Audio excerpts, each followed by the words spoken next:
All right, bowling fans. Hey, that was a second early, but let's do it again. All right, bowling fans. Sorry about the delay. We had to wait for the oil pan to set up the way it should be. And we will take you through all of our pairs in play once the 5 minutes of practice is completed. So thanks for your patience. I know we went off the air. I said 4. I know I changed the times after we were off the air to reflect that we were a little delayed. So going to be some excitement the rest of the way through.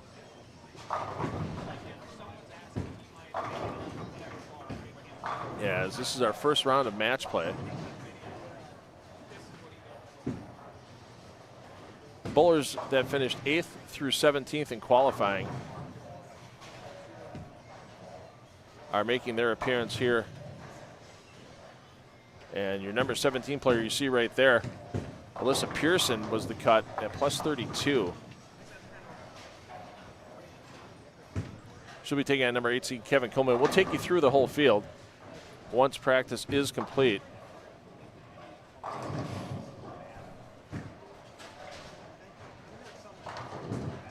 And we'll let you know the players that will be coming in, because some players that finished in 5th, 6th, and 7th position are going to be receiving a 1-round bye. They'll come into the competition next round.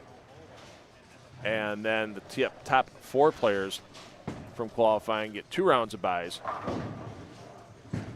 And they'll come into the competition in round number 3.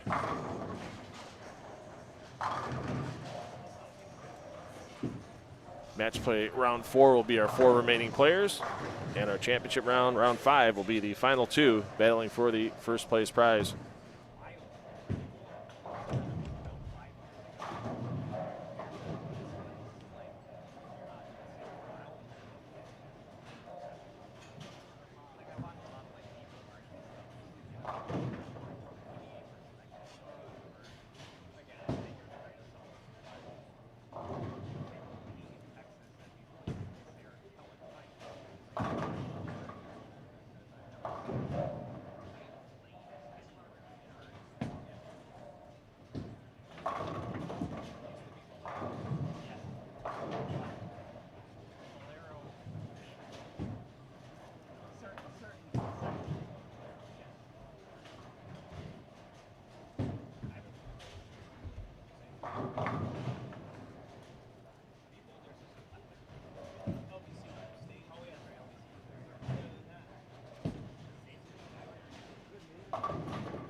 So here's your bracket. Let's go through the players while they got a couple minutes of practice remaining. Scott Schultz and Chad Kloss battling on lanes 3 and 4.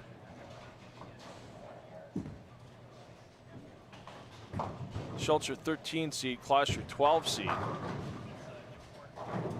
Matt Spanis, Blake Rieger. Spanis, your 9 seed, Rieger, your 16 seed. They're on 5 and 6. We already showed you 7 and 8 with your number 8, Kevin Coleman, number 17, Alyssa Pearson matchup. Over to 9 and 10, your defending champion. Trenton Holtz, your 11 seed, against David Brown, yesterday's runner-up in the Grayfield Classic. Brown, your 14 seed. And your final match. Been a while since we've seen Chris Pearson. He came in off of A squad this morning. He's your 10 seed against your 15 seed, Jaden Kenny. So we'll be bouncing around here once again in the Strike Central feed between all the matches. We'll follow some hot hands. We'll bounce back and forth, inform you on what's going on in each set of matches.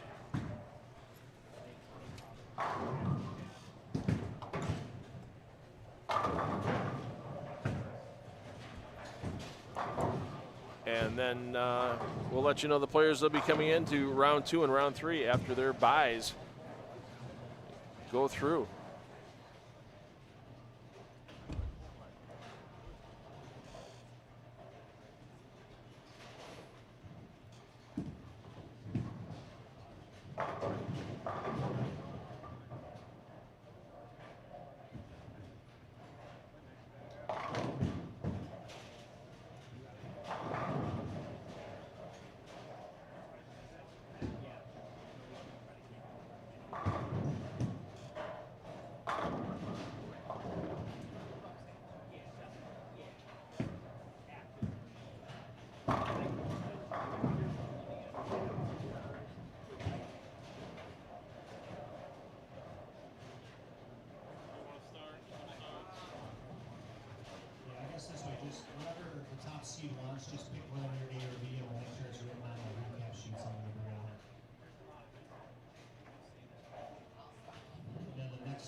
strong in the top 4 seeds. If they want 1 and 2 to stay loose, just be courteous of the bowlers, probably at least 3 through 6.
And with that, we are underway.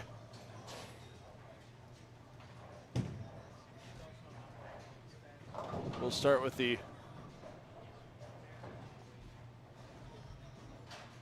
coverage of the Kenny-Chris Pearson match.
All right, so your matchups scrolling on the screen. We'll update those with scores as we go through.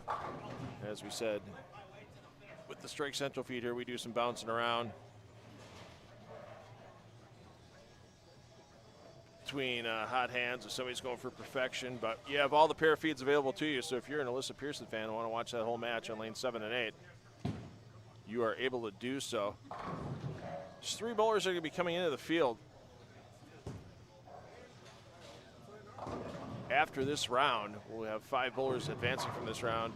Chad Moss at plus 105, Peyton Daback plus 100, and Ben Hafeman at plus 80 all will be added to the field at that point. They will bowl their 2-game total pin match. We'll be down to 4 players, and we'll have our top 4 seeds then come into round number 3. Stephen Brinkman plus 144, Dylan Schafel plus 140, Dave Barris plus 119, and Andy Gross at plus 114, your players in the top 4 seeds.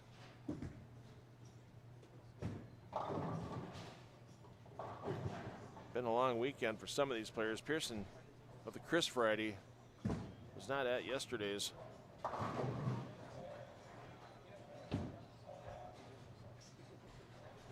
Greenfield Classic.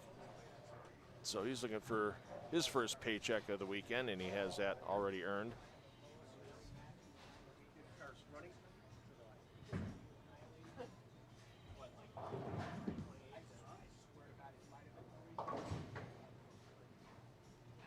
So bowlers eliminated in this round will receive $110.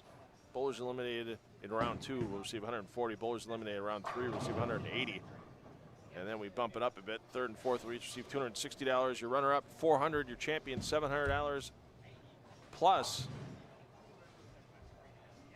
the Traveling Cup, plus the Champions Bucket from Holtz Motors.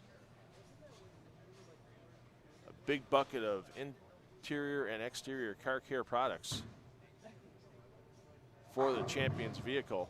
Thanks again to Holtz Motors, sponsorship of another fine weekend of live stream bowling. And we were glad to have Holtz on board all summer long here for the American Place Casino Summer Sweeper Series, as we presented Champions Bucket to our winner every week throughout the season. Let's go down to 3 and 4. Let's check in on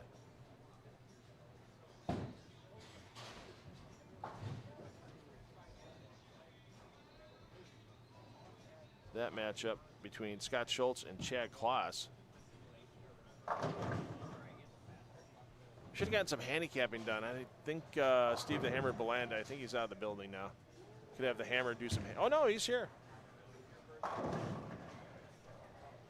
mean, you got the young gun Scott Schultz against the wily veteran Chad Kloss, both qualified in almost the same spot. Schultz your 13 seed, Kloss your 12 seed.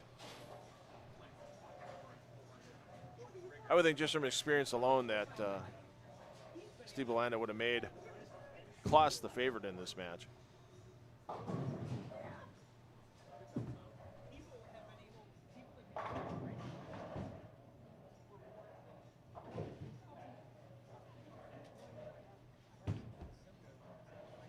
Rest of the day, we'll keep the streams going, so we won't drop off after every round because it's not going to be a long turnaround. There's no reel the rest of the day. We just simply keep bowling on the remnants of this freshly applied for this round pattern. 44-foot pattern on the left lane, 38-foot pattern on the right. A little more volume in the short pattern than the long, but both over 30 mils in the pattern. And a little bit more of a bump in the long pattern in the middle, as that's about a 4.3 to 1 outside to in on the ratio, 3.7 on the short pattern outside to in.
So we'll do the best we can here to get the scores after each game for you. We'll update them on the crawl.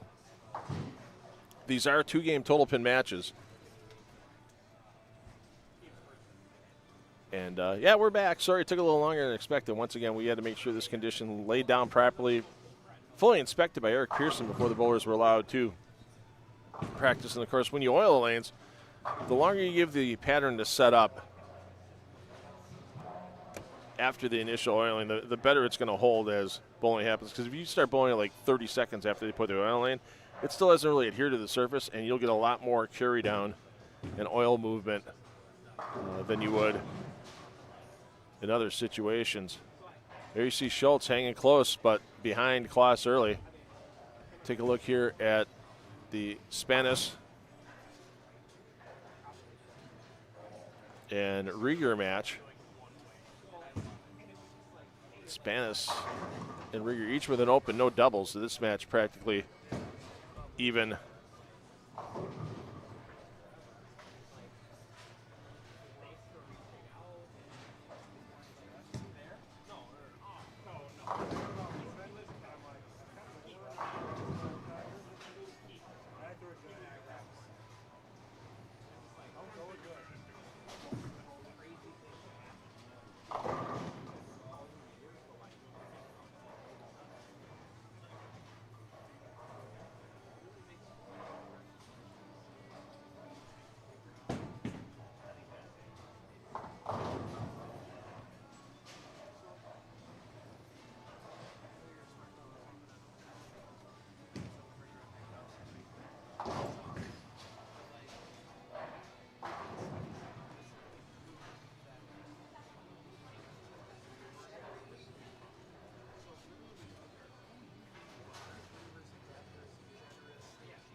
No, let's get back to Schultz on the next pair over, and he was looking for a double, not going to get it.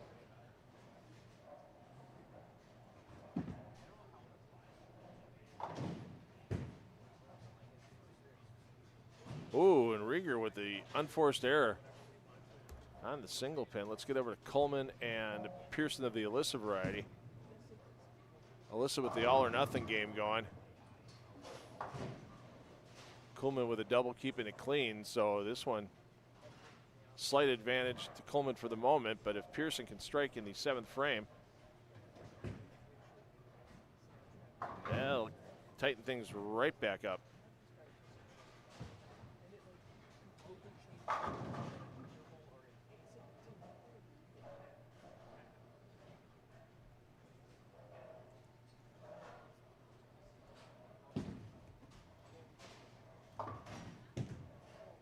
Pearson laying it down just outside.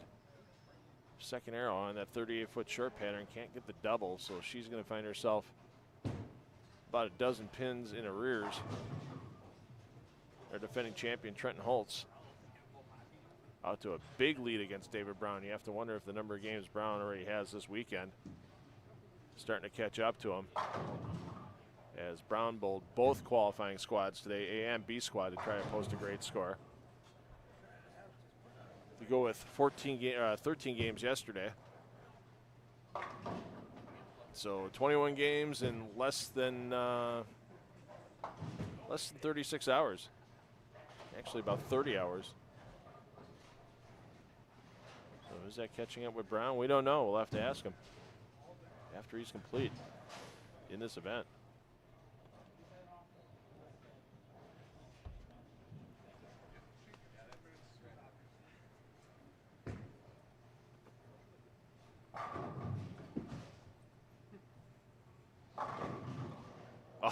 And he shreds the rack, and the 7 says, not this time.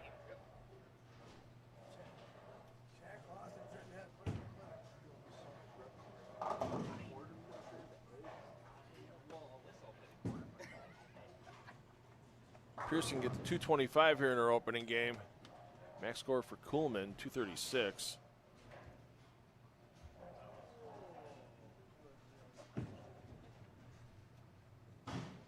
Ooh, and boy, this one might not need a second game. That one may basically be over after the first round here.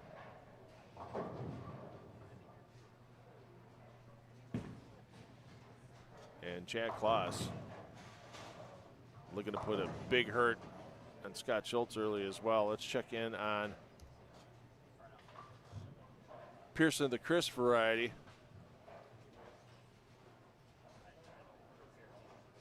In his battle against Jaden Kenny. Another tight opening game in that 4-10. Not helping the cause of Chris Pearson of Team H5G. And that's going to turn the advantage over to Kenny. But once again, all these matches, 2-game total pin. As Schultz looking to hang close, but he can finish with 228 and be down by 50.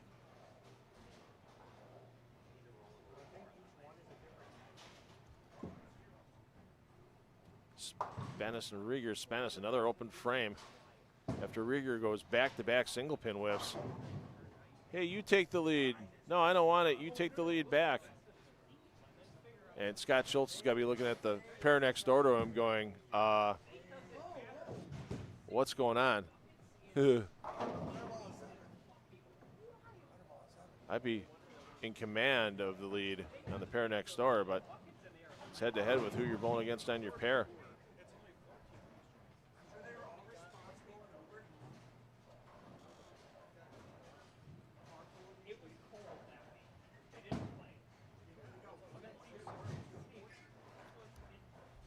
Spare for Spanis. Let's check in on Kuhlman and Alyssa Pearson. As Kuhlman coming off a gutter ball on the long pattern. That's a little unusual. I don't think he gutter. I missed the gutter ball. Yikes. Trying to keep an eye on all the lanes and play our booth a little offset. We don't really get to see the lanes from here. We're checking in on what we see on the monitors, and that's solid 9 on the second ball for Kuhlman. Leaves him with a max of 194, and Alyssa Pearson can step up here, punch out 9th and 10 frames, and get herself a nice 30-pin advantage or so going into game number 2.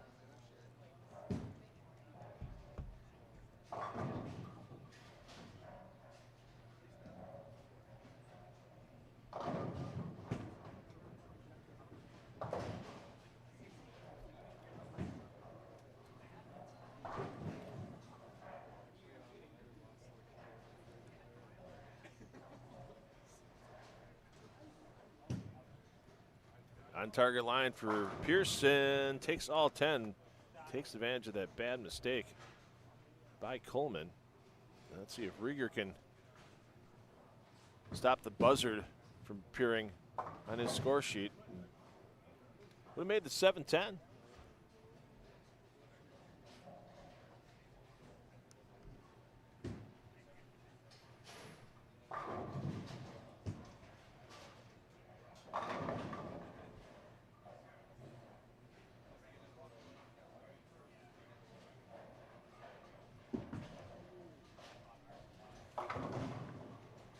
So Schultz finishes with 214, but he's going to find himself down by a bunch as Pearson of the Alyssa variety makes a great toss.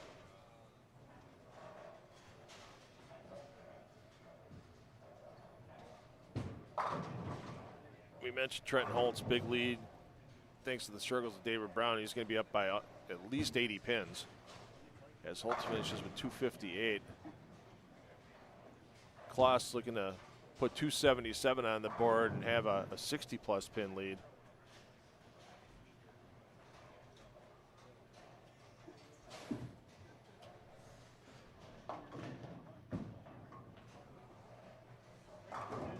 Pearson gets the second one in the 10th, so yeah, big advantage. Wow, that's sometimes I can see tosses getting away from bowlers.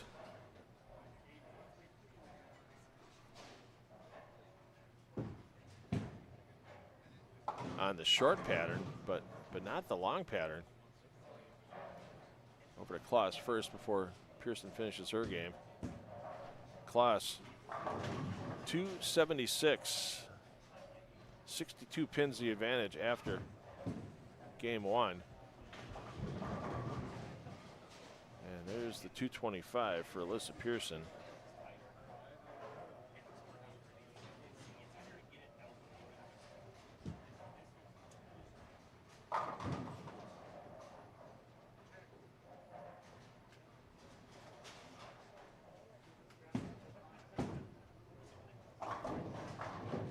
197 for Jaden Kenny in his match against Chris Pearson. Sophia, start the clap. Sophia, start the clap. Sophia, we're all watching. The whole internet's watching. Millions of people are watching.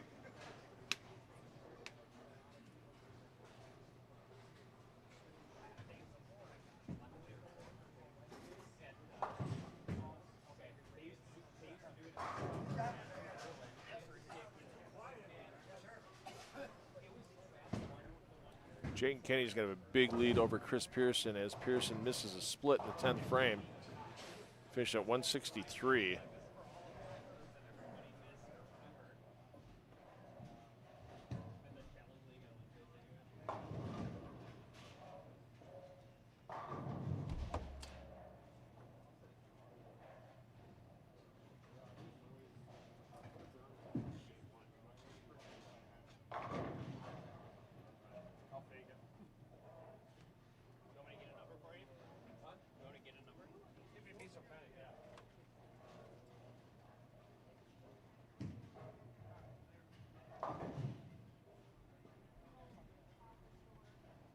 So 42-pin lead for Alyssa Pearson.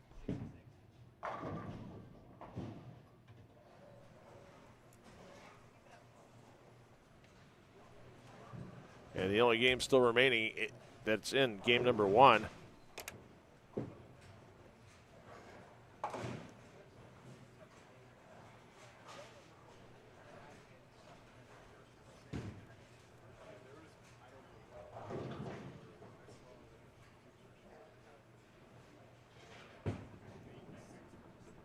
Spanis and Rieger.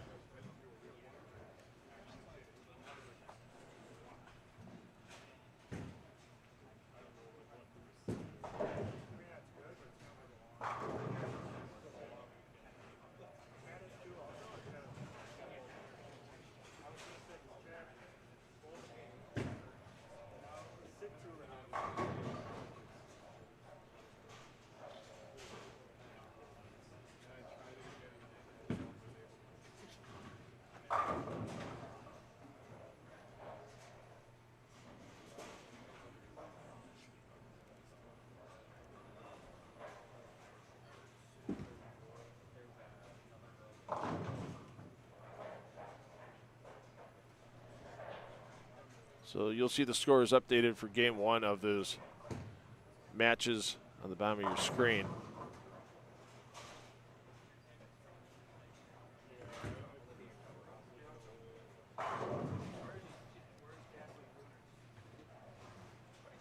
Rieger can finish 161. Spanis could get a 38-pin advantage. Spanis can punch for 199.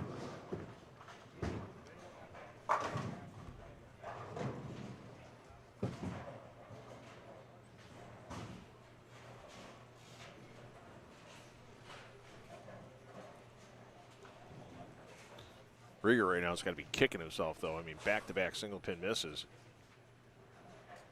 There goes 22 pins. Much closer match.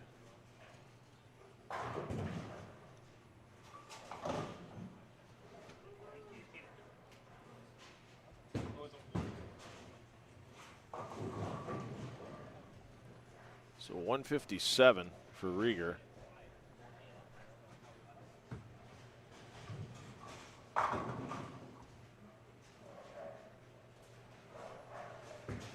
See what Spanos can do here in his 10th frame.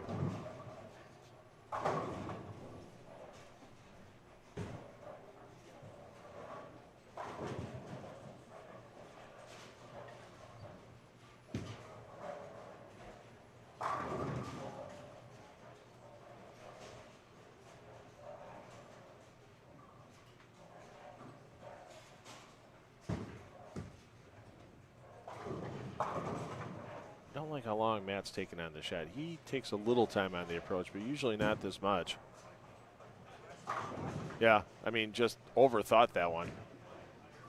I've seen Matt bowl a lot over the years, and that was just, you know, here's my chance to really put a nail in the coffin early. I mean, it wouldn't be fully sealed. You'd have one nail in. You need a bunch more to keep it sealed. And yeah, just a pure overthink. And now, I mean, he has the lead, but if he doesn't spare this, it's only going to be by a couple of pins instead of 30 pins. Yeah, much better there on the pre-shot routine. Not as long. There you go. There's the cover. So, yeah, 19 pins. The maximum advantage here if Spanos can strike on the fill ball.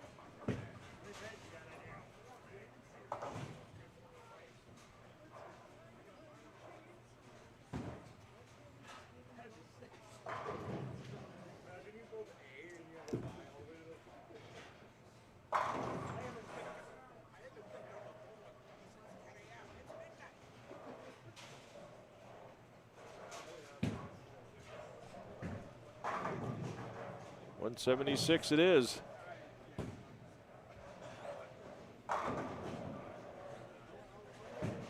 Spanos, 19 pins the advantage. Let's take a peek in. As you'll see some of our players, they have 1 and 2 available to them. We haven't used it all day, so it's not like they're getting an advantage. They're just able to get loose for our 3 players. Maas, Nabak, and Hafman to get loose. As they would only normally get 5 minutes of practice coming on. So, smart move there by tournament director Eric Pearson, having that extra pair starting match play. And just when you thought the tide has turned, and Scott Schultz, never say die, down by 62, and he's made about half of that go away in 4 frames, starting with 4 in a row.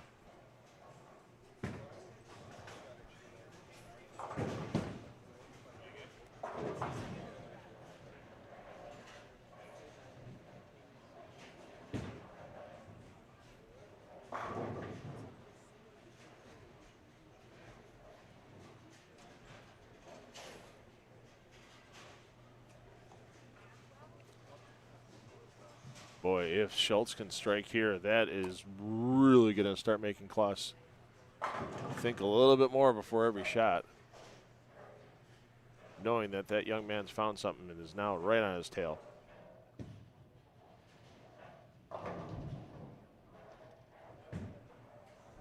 For the front 5,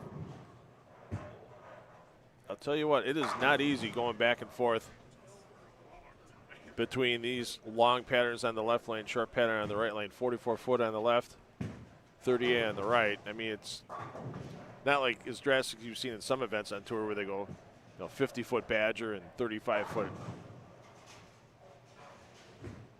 Cheetah.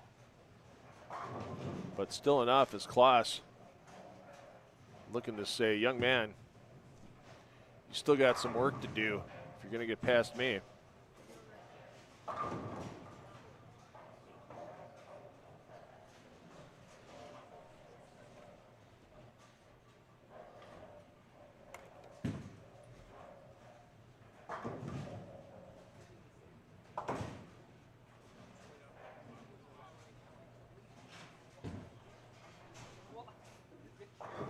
Klaus crawls high, 4-pin. Oh, the tide is a-turning.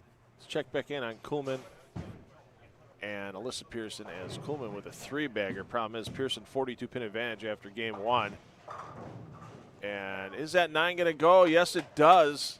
Second and third effort from Wiglin.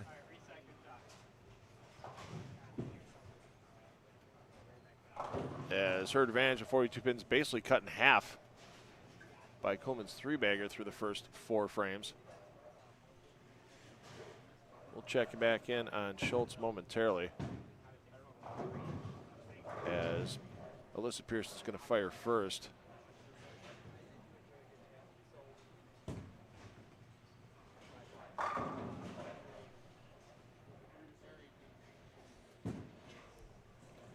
As Chris Pearson trying to make a comeback against Jason Kenny.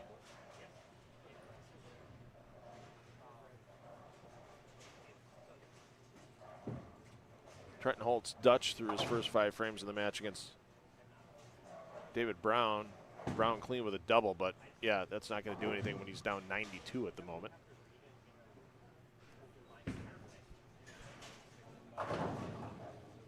Schultz looking for the front half. A slamming 6 in a row for Schultz. Gets the 6 to take the 10.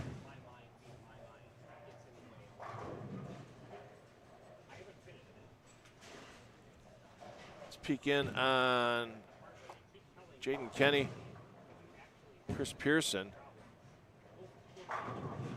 Pearson down by 34 after one game.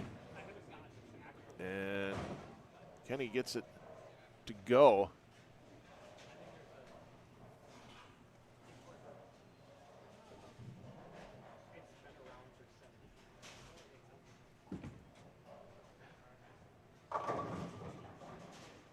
Chris Pearson has that lead basically cut in half. Pearson's still down by 20 plus pins overall.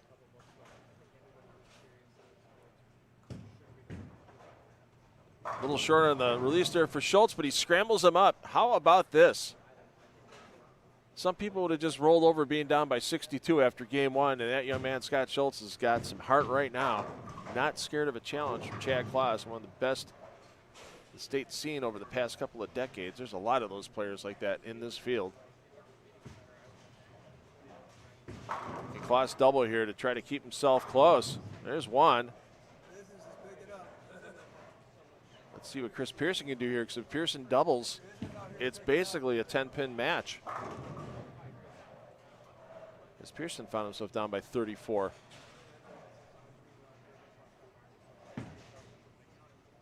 After the first game, Chris Pearson takes them all down.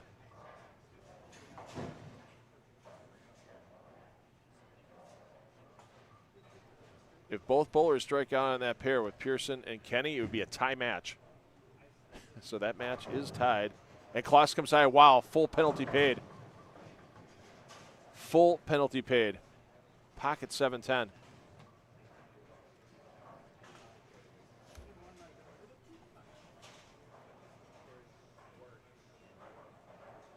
Let's see if we get the miracle bounce here. No, a little tease. Doesn't happen. Chris Pearson can't get that 6 to go. And Chad Klaus has gone from 62 pins up to behind in the match in 7 frames. Incredible bowling right now by Scott Schultz. It's not over yet, though. Klaus can get to 193. That'll leave him at plus 67.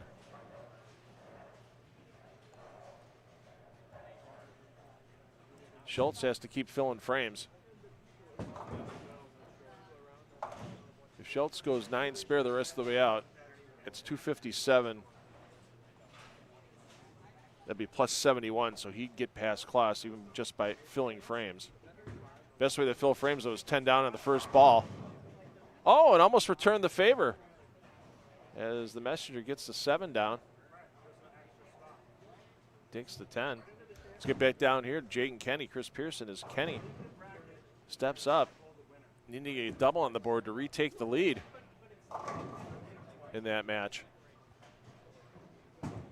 And that Coleman-Alyssa Pearson match, that one's had a big tide turn as well.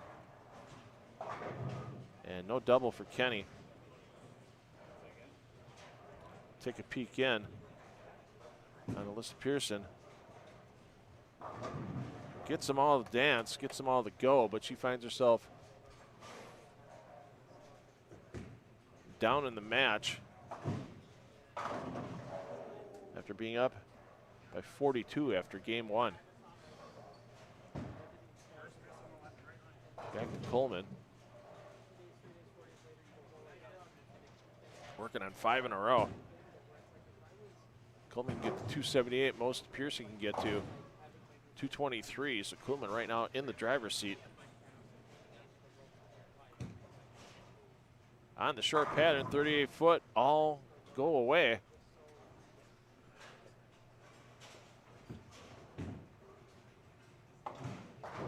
And Schultz can't get the 4 to go. We mentioned if he just keeps 9 spare, these last 2 frames striking the fill ball, he'll take the match, even if Chad Klaus strikes out. Let's see what Jaden Kenny can do here.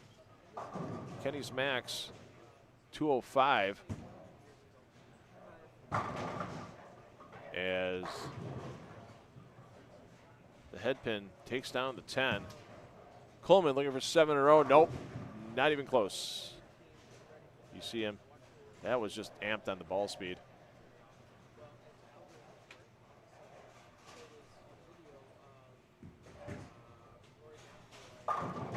Schultz picks it up to Pearson of the Chris variety. You get to 238. So he cannot, and now he definitely can't shut out Jayden Kenny.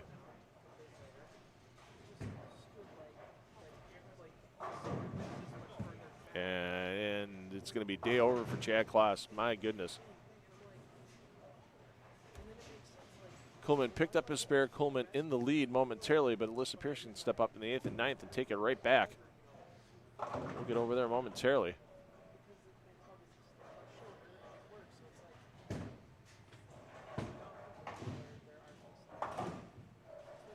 Pearson with the cover. The other Pearson looking to double.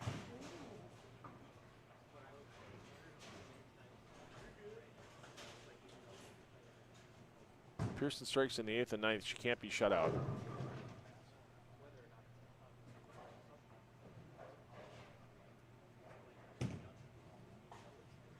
Needs to get some grab, and it does. The double for Alyssa Pearson.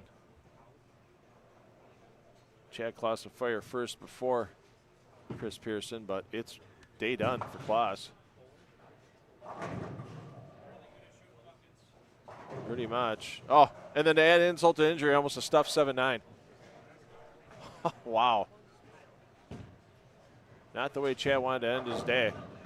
172 is the max. And if Schultz keeps the ball on the lane, if he goes 5 out, 5 count out in the 10th frame, that's 238. So, yeah, Schultz is just going to need some pins, a big first ball in the 10th frame. As Alyssa Pearson in the 9th frame while we were away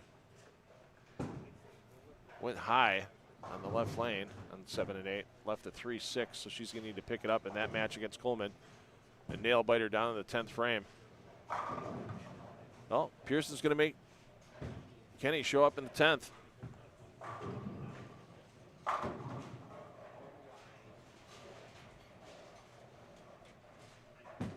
Brown and Holtz just getting out of the way. Alyssa Pearson picked up her spare. Over to Kloss for the fill ball. Now they all fall.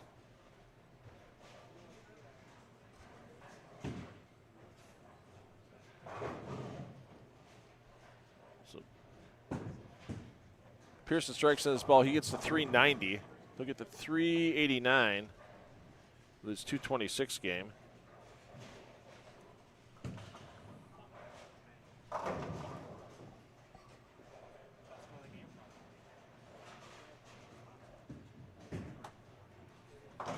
So Kenny's going to need the first one in the 10th.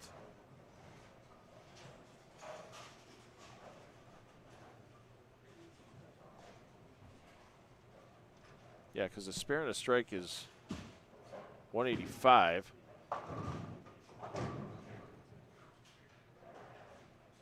So he would finish at 382. Needs the first one, makes it happen. Keep it on the lane. Jayden Kenny will advance in the bracket. Scott Schultz keep it on the lane. Stay behind the foul line. Oh, geez. Scott flirting with the gutter on that shot, but it's match over. Schultz is going to move on. What a comeback. 62 down after a 2-14 first game. And started with the front 7. Jayden Kenny, clutch shot, first ball of the 10th. And that one doesn't fall, but that one doesn't matter. He's moving on. Let's check in on Coleman and Pearson. As Coleman can get to, wow. Yeah, oh my. Air mail.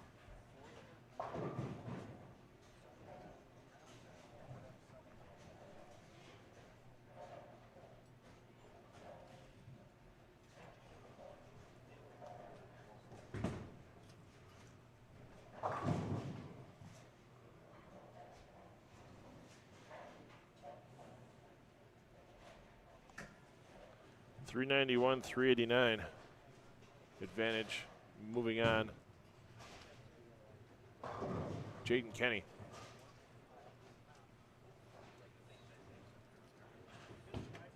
Holtz moved on over Brown. Schultz moving on over Kloss.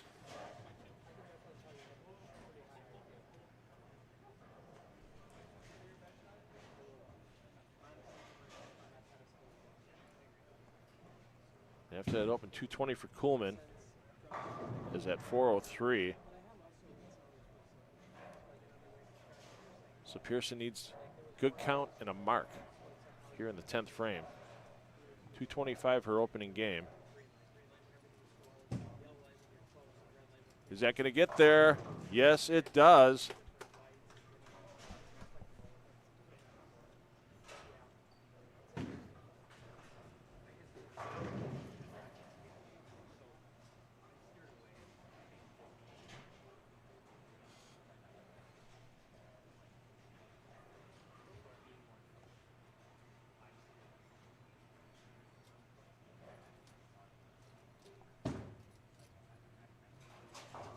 And that's enough to get Alyssa Pearson into the next round. That needs some help. Wow, she's got a couple of boards out there right now. That ball working its best for Alyssa Pearson as she moves on in the bracket.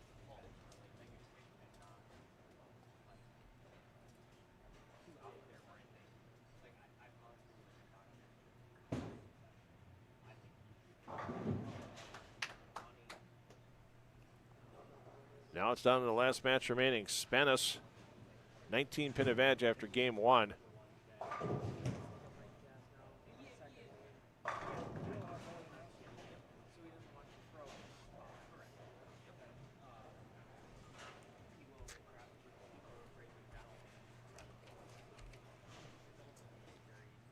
Rieger right now a double here.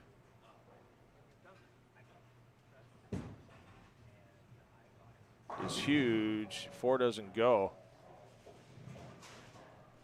So he's still going to be down 9 pins with a spare here with just 2 frames remaining in that match.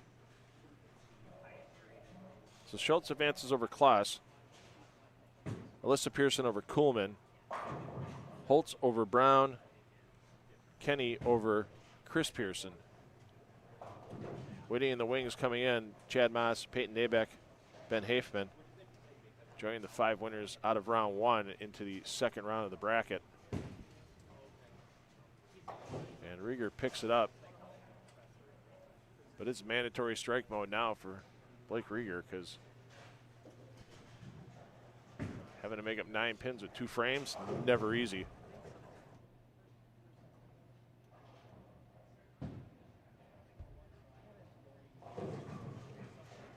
Want to thank our sponsors once again for bringing you this live stream action this afternoon. The Bullpen Sports Pub and Grill on National Avenue, New Berlin. Get loose in the pen. Great Friday fish fry. And hey, you can get your orders to go if you're busy. They'll be more than happy to take that to go order for you at the Bullpen. And Country Lane's Bowling Alley. Kevin Meyer just made an appearance, had to run. Thanks, Kevin, for taking care of business today, along with his lovely wife, Leanne, for hosting this 23rd Milwaukee Open. Great place to have your fundraiser and a great place to have a bourbon.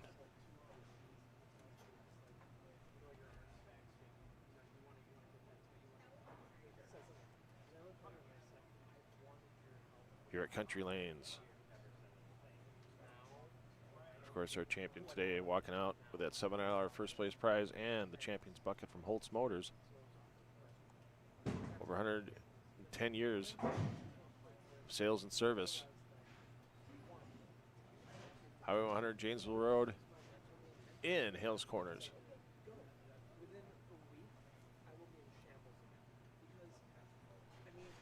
So Rieger, his maximum score at this game, 217.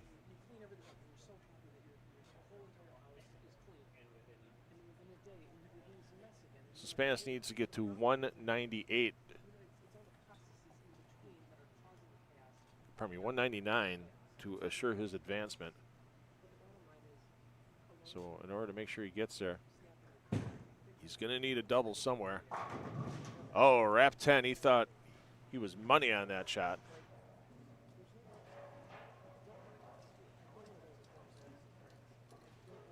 That double can be the first two in the 10th as well. Didn't have to be 9-10. He doubles first two in the 10th, keeps it on the lane on the fill shot. He'll have enough to advance, regardless of what Rieger throws in the 10th.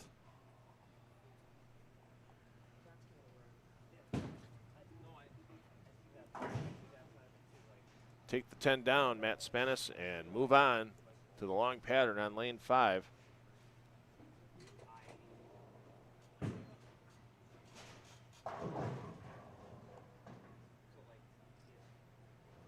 A double and 3 pins will be enough for Spanis to lock out Rieger.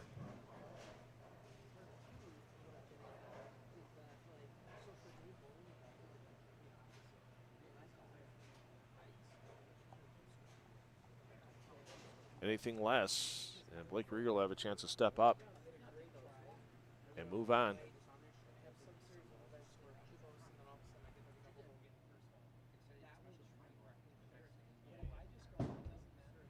What do you think, Matt? I think he likes it. Keeps the calm. He knows the situation. Not worth it getting yourself amped up before the shot that locks up the match. Cool, calm, collected. You know, one of the things you watch with a lot of pros, whether it's on the PBA Tour or PWBA Tour during their TV finals or their Bowl TV finals, you don't see a lot of amped up on the right lane. You'll see it on the left lane because then they get a couple of minutes while their opponent bowls for them to calm back down. Norm Duke was notorious for that. Norm Duke, you watch him on the right lane, calm, cool, collected, move over to the left lane. Boy, if he punched that double on the left lane, he let you know it. Well, Matt Spanis let us know it right here. Oh, how about clutch right there? 3 pins, and Spanis is guaranteed to move on. 3 pins locks the door. Stay behind the foul line, keep it on the lane.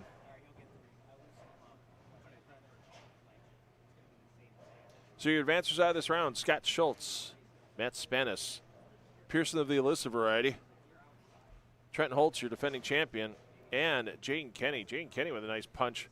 First ball of the 10th frame to made sure he advanced. Oh, we said Matt needed 3. Made it a little interesting there. So we'll update your scores. Bowlers will be coming on. Everybody will get 5 minutes of practice once they are reassigned to the lanes. Streams will keep running all the way through. You're going to get a little downtime right now. And we'll have 4 sets of matches out there for you. Coming up shortly for the 2026 Milwaukee Open Round 2 of match play coming up next.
only way I can do it is if I can, but I also play like the two board, and I'm left-eye dominant, so like that's not good for me. But the thing is, like,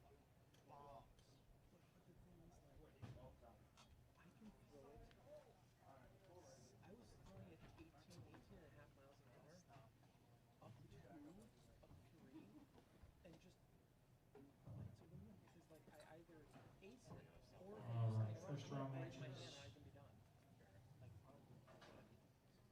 Schultz over Kloss, Spanis over Ryder, Pearson A over Coleman, Holtz over Brown, and Kenny over C. Pearson. Sets up our second round matches. Bowlers defeated at $110 each. If you haven't gotten it, come on up here to the counter.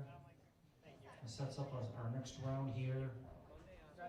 We've got lanes 3 and 4, 17 seed A. Pearson versus 9 seed Matt Spanis. 5 and 6, 13 seed Schultz taking on 5 seed Chad Moss. Lanes 5 and 6. 9 and 10. We got 15 seed Kenny versus Hafman at number 7 seed, and on 11 and 12, 11 seed Holes versus 6 seed Nayback. Give you a minute to get to your starting pairs. We're just going to put in A and B again.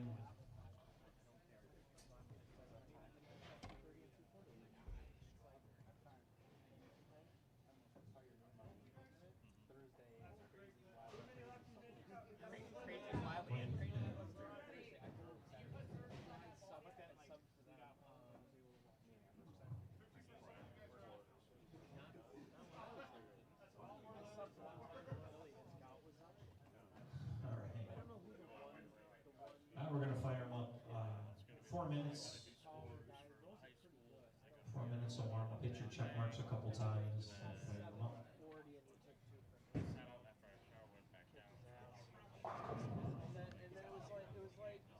IRC makes choice of lane. 2-game match. Total pins. Bowlers defeated this round. Receive 104.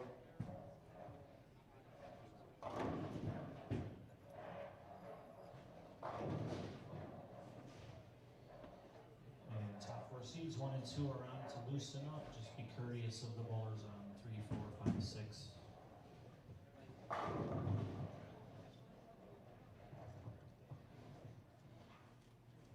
And the last call for the kitchen. If anybody needs to eat, place your food order at this time.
All right, we are underway with round 2 of this match play round. Let's take you across the house here, as we have Alyssa Pearson, who won her opening match 426 over Kevin Kuhlman's 423.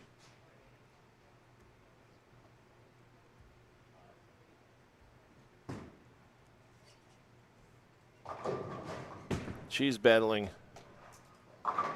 Matt Spanis. Spanis held on against Blake Rieger, 382 to 364. Next door, you've got Chad Maas coming in, number 5 seed.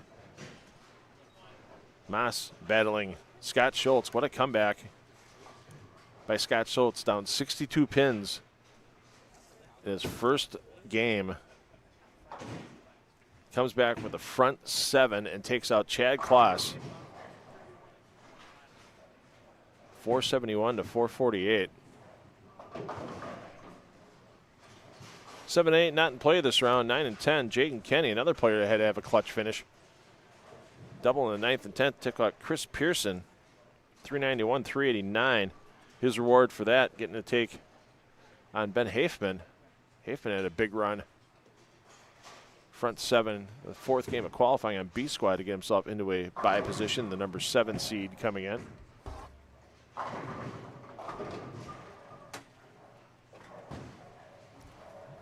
And there you see Peyton Naback coming in. Naback, your number 6 seed. As we have a lefty on lefty battle here as your defending champion Trenton Holtz. Big 258 opening game against David Brown. Had some struggles that opening game and ended up with a 465 to 371 victory for Holtz. 4 bowlers waiting in the wings. They will join the 4 winners from this round in round 3 for additional 2-game total pin matches. Steve Brinkman, plus 144 was your leading qualifier. Dylan Schafel, plus 140. Dave Barris, plus 119. And Andy Gross at plus 114. I'm sorry, Barris was plus 119.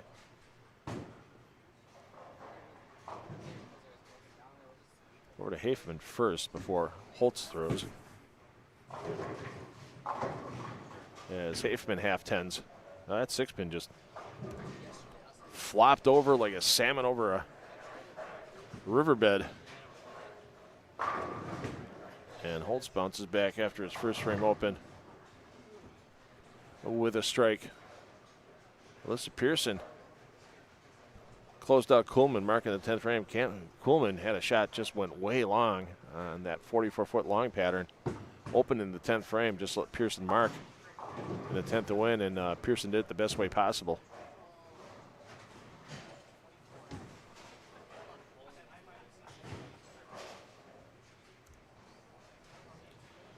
Scott Schultz going to have to control the emotions. I mean, that is a high you were running off of. I mean, not just coming back from 62 pins down, as the backup ball does not convert the spare, but doing it against the bowler caliber of Chad Kloss. I mean, that's a feather in your cap, young man. Definite feather in your cap. And his reward from that, going from one previous USBC Eagle winner to another in Chad Maas. I mean, you talk about a murderer's row. I'm not sure with the seeding who Schultz would take on if he won this match. It could be Barris, because Schultz was a 13 seed. Pearson was a 17 seed. Caden was a, yeah, it could be. So if Schultz wins this match, he should get the 3 seed, which would be Dave Barris.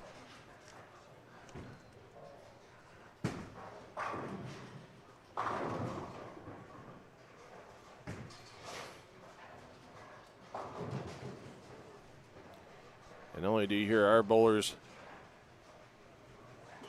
in our matches right now rolling, But also, you'll see over here as we get back down to 3 and 4 is Alyssa Pearson trying to convert a single pin. You've got our 4 bowlers coming in next round, warming up.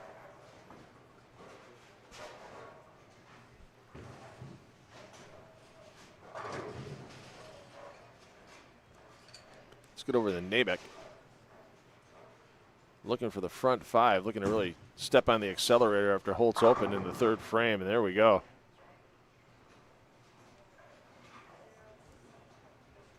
Hey, there's nobody on 7-8. We knew that. I don't know why we flipped over there. Oh, and Jane Kenny with the mental mistake. Can't give away pins in a match like that. Ben Hafman's had a great weekend. Cash yesterday in the Greenfield Classic.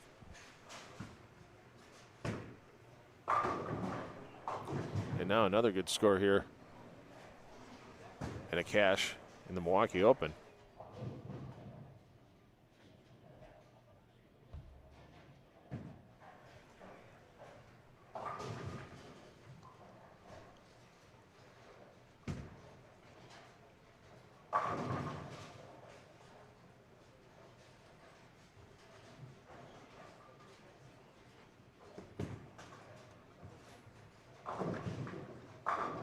Schultz a little quick and a rough start so far. Scott Schultz checking on Spanis here. As the old 3, 4, 6, 7 stands. Is he going to pick it up? No, only gets 2, so he'll fall behind early. Against Alyssa Pearson.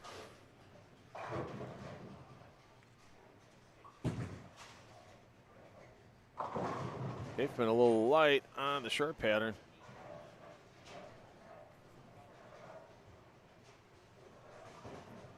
The good news for Hafman is that even though he's getting 9 counts right now, he's near the pocket. Make the subtle adjustment, start striking again. We know we can put him in a row. He did that game 4, a B squad with the front 7. His opponent's error. Keeping this match even at this point. Once again, for those of you joining us late, 2-game total pin matches here from Country Lanes in Franklin. And if you missed the opening match with Scott Schultz and Chad Claus, go check it out later. My goodness, you talk about a battle of never give up for Scott Schultz. Much respect. And now Schultz doing the same thing he did early in his match against Claus, struggling. Had a 214 with a late flurry of strikes, but then front 7 for Schultz in game 2 of that match. And some struggles for Chad Claus gave Schultz the victory. Nabeck, the string's over, and he'll like it that that 4-pin wasn't bumped out. Early lead for Nabeck.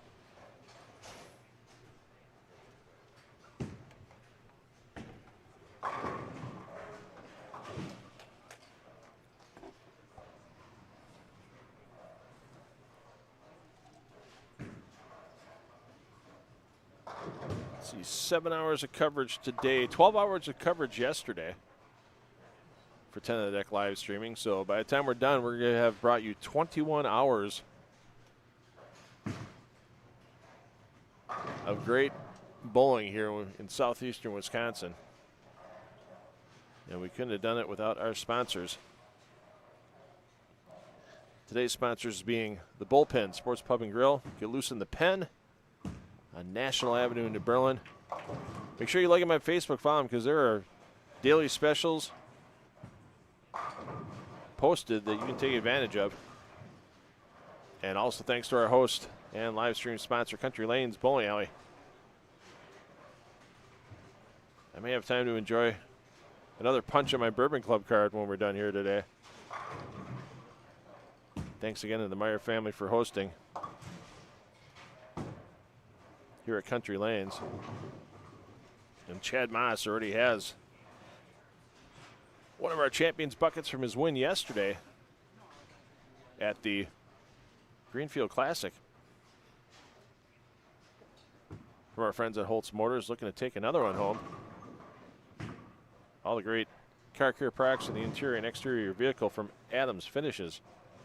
Thanks to our friends at Holtz Motors in Hales Corners. Schultz with the unforced error. Big whiff on the 6-9-10.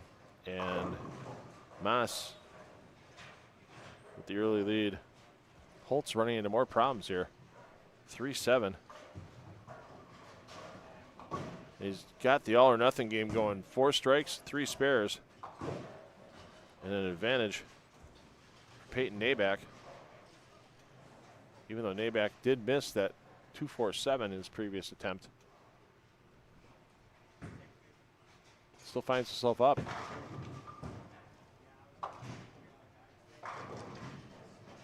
By 20 pins, could be more.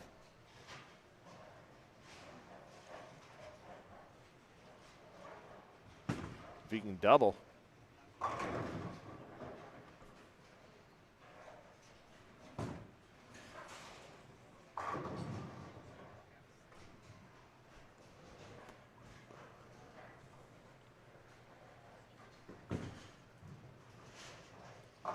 And Schultz using urethane on that 38-foot pattern.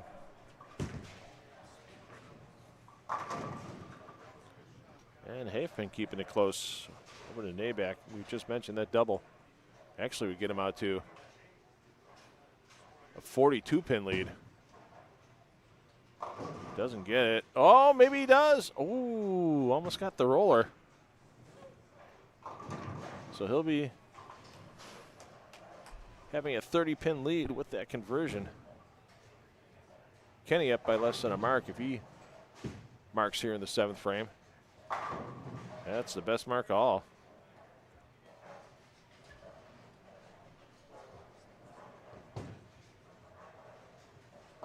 And Schultz, yeah, struggling with ball reaction. And 4.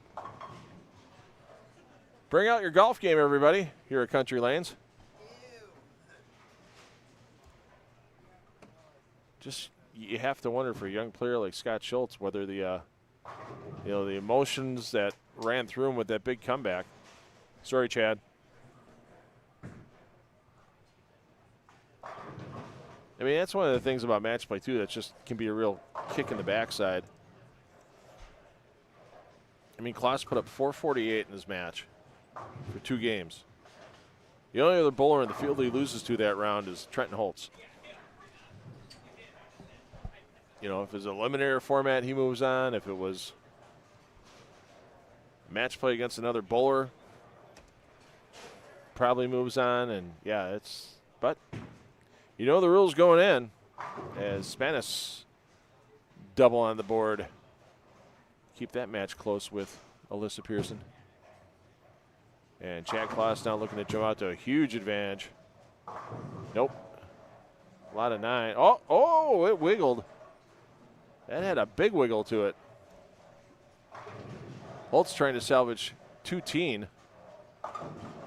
And not going to happen. As that long pattern, he's just got some nasty reaction on that long pattern. I mean, look at that. Splitting the third, splitting the first, splitting the third, splitting the 7th, splitting the 9th. Kevin Meyer, if you're watching at home and haven't fallen asleep yet, if lane 11's on fire later on this evening, it's Trenton's fault. Because he's got that ball just absolutely smoking through the pin deck. Unfortunately, it's right on the head pin. And the whiff is now going to leave his max score at 179.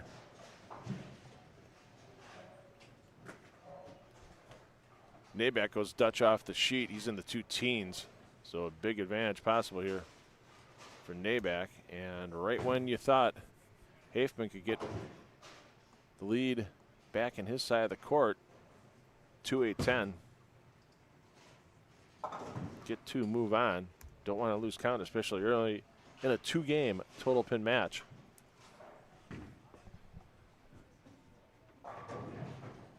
Hey, Colin. Hope all's going well.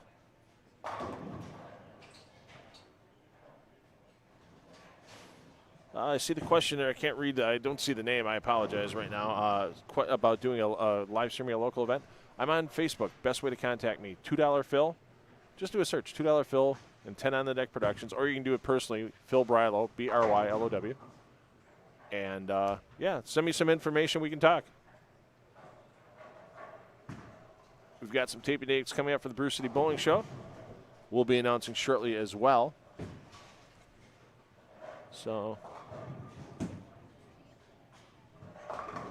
yeah, we're always, it's a lot easier for us to do local, let's be honest. I mean, because most of my expenses, when you see me doing PB regional live streams, that type of thing, it's travel. You know, you got to eat on the road. Yeah, not like you don't eat at home, but you can cook a meal for a lot cheaper than having to go to a restaurant. And I sure as hell ain't eating McDonald's every meal when I'm on the road. There ain't no such thing as a value meal anymore. Pardon my lack of proper English there.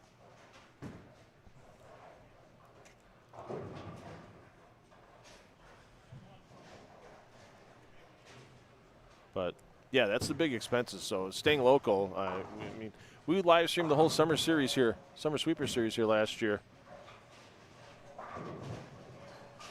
from Country Lanes, 15 weeks. And if we can have a 12-lane center and make it affordable for them,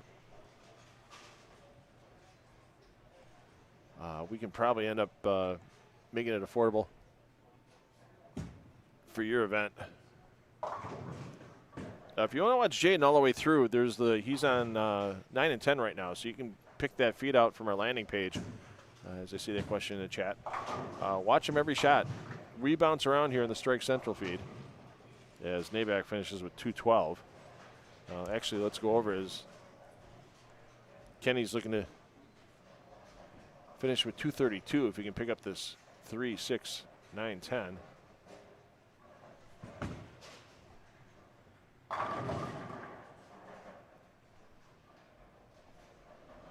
Which he does.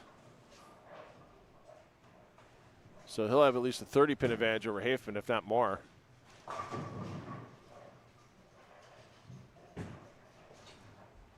Holtz did get his first strike in the 10th, but as we mentioned, 179 is max. He's looking at being down at least 33.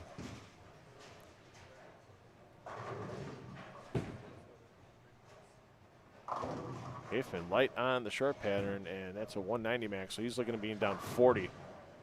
Get over to Spanis and Pearson. Spanis can strike out 213. Won't be enough if Alyssa Pearson strikes out 237.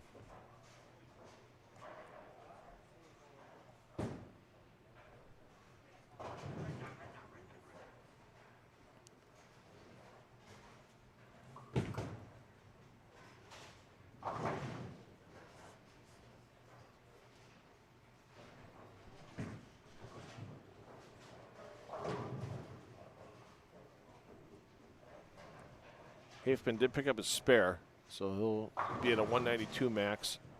Holtz finishes at 179 after striking out in the 10th, so advantage 33 for Nabak in that match. And the open frame for Spanis, 179. That's going to leave him in a big hole after game one. Hafman runaway crossover for the 192. Finds himself down 40 to Jaden Kenny.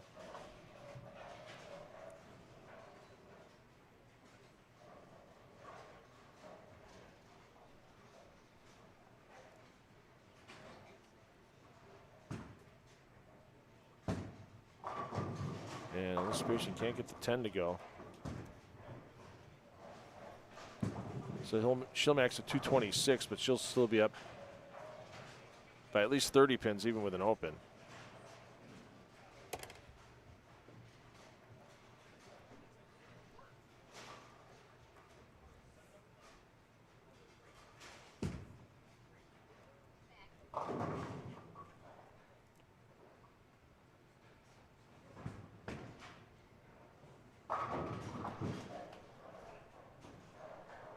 As you saw on the corner of the screen there, Pearson did pick it up.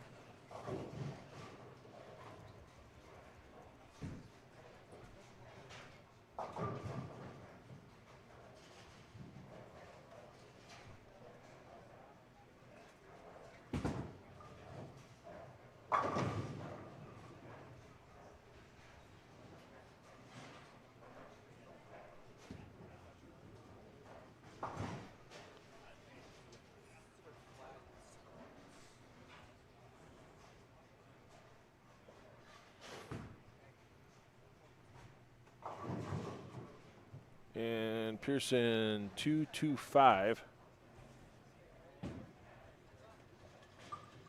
So that's a 46-pin advantage for Alyssa Pearson.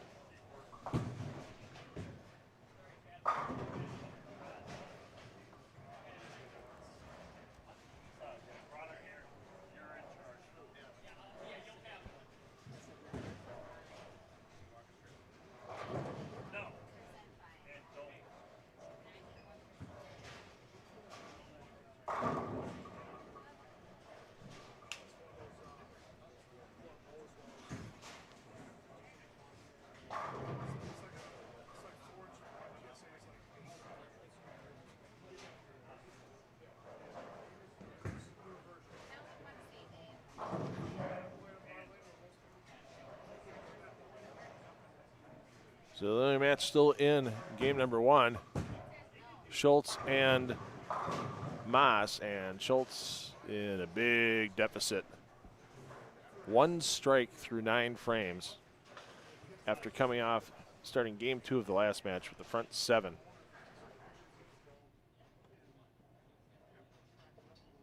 You move pairs, you feel good, you knocked off a future state Hall of Famer, then you get another future state Hall of Famer you're bowling against in Chad Maas, and all of a sudden just the wheels come off. That's a little surprising watching Scott Schultz right now. Gets the spare.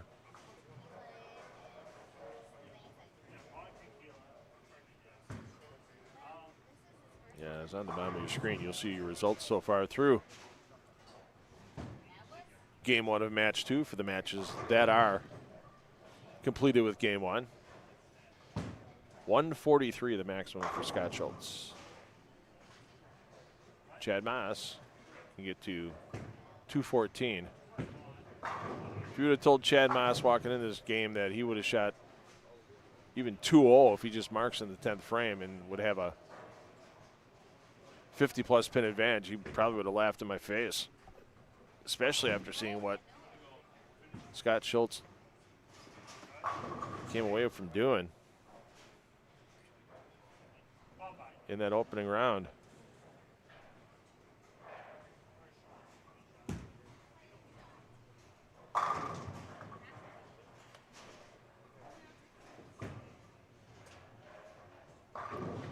Nabeck just keeps striking in his match against Holtz. Holtz has started with a spare and a double, but Nabeck front 3.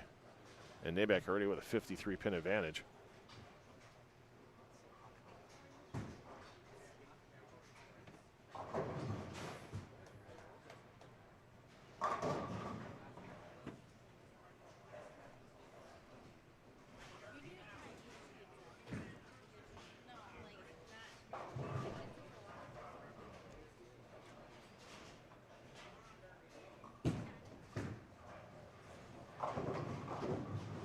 So Schultz 141. I mean, you know, Schultz coming back from 62 down, sure, but that was coming off of a 214 game, coming back from 60 down at a minimum, assuming Maas marks here in the 10th frame.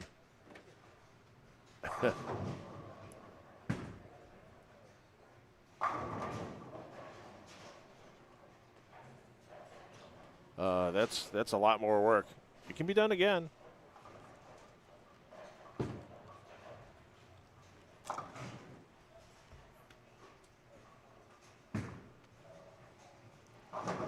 As Maas gets the first one of the 10th, he's really trying to get as many pins. You just saw what happened last match. You know, hey, guy was up 62 and lost. He wants to make sure he's up by 73 if he can get 2 more strikes. It's peeking on Hafman before Maas throws, as he just failed to convert a 210 and can't get the 10 to go, as Hafman's down by 40 against Jaden Kenny. Maas takes them all. The man's having a weekend to this point. Your winner yesterday. at Classic Lanes Greenfield for the inaugural Greenfield Classic. Walked out the door with $3,000 in prize money. He split the bet to win pot with David Brown, and they each took $330 out of that. Not a bad payday for Brown either. $1,500 for second place, thanks to all the added money that Bowler's headquarters had yesterday. Of course, there was a much larger entry fee, $200 per bowler, as $211 for Moss.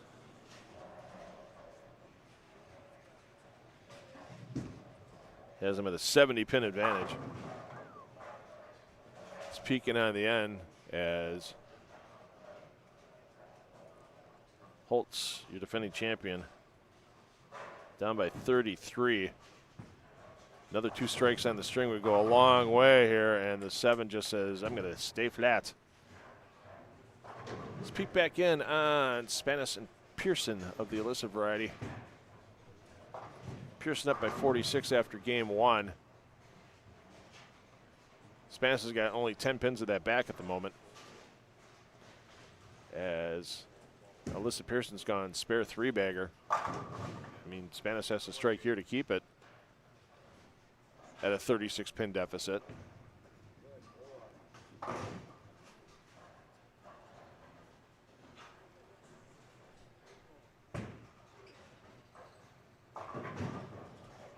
Well, he trips the 4 out. Still leaves the 10.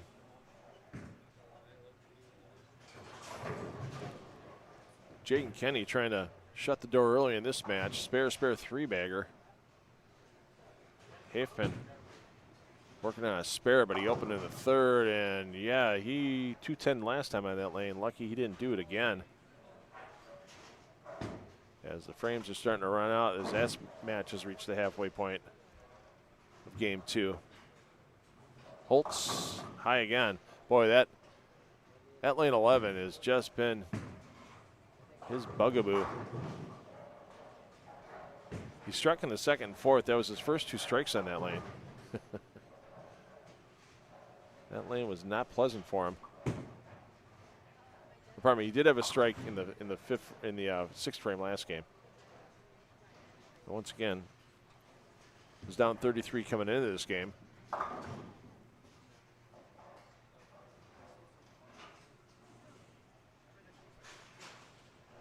And down still around that number at the moment. Spanis down by over 50 at this point.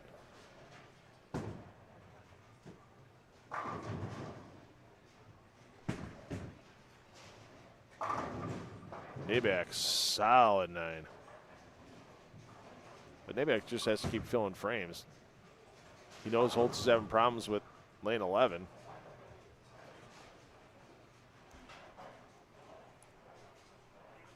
Make him try to find a lot of strikes on that lane, especially because Holtz is going to have to finish game 2 here on that tricky left lane. Nabak with the cover. And the frames are starting to run out for Hafman. Qualified 7th, had the 1-round bye in the match play, and now that chop just adds insult to injury. And Jaden Kenny can just end this one. Max score now, 222.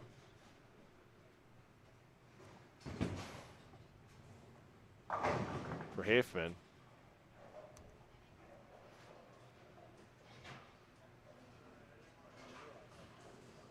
That would make Kenny's target score 181, and that's just filling frames.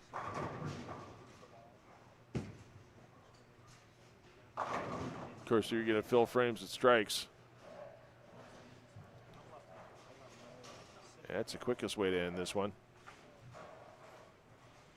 So Pearson still with the lead in the match by about 30. That one twirled on her. Looks like she went to the same ball on the long pattern now that she was using on the short pattern.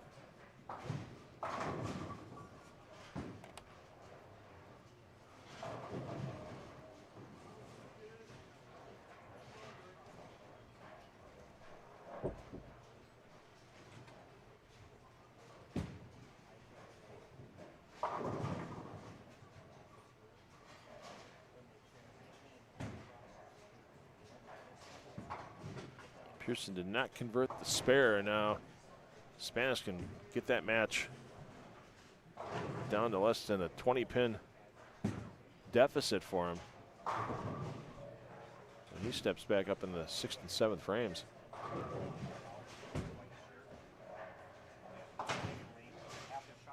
So Kenny well in control. Keep filling frames. Like you said, he only needs to get to 181. That's assuming Hafman strikes out. Spanish will throw first before Holtz. Holtz, Nabak having a little chatter between them right now. Let's see what Holtz can do here. On the left lane, that's just been trouble for him the whole match. And through the face again. Hafman, yeah, this one's about done. Only gets 3, and yeah, we're gonna we'll pencil in Kenny for the win on that one. We'll let you know the final score momentarily. And that Moss-Schultz match is gonna get, it's out of control. Moss has got the front 4, Schultz yet the double through 4 frames. So Spanis had the chance to really cut into his deficit. Comes up a little light, leaves the 2-pin. There you saw Schultz's 10-pin in lane 6. Yeah, that one's pencil Moss in to advance as well.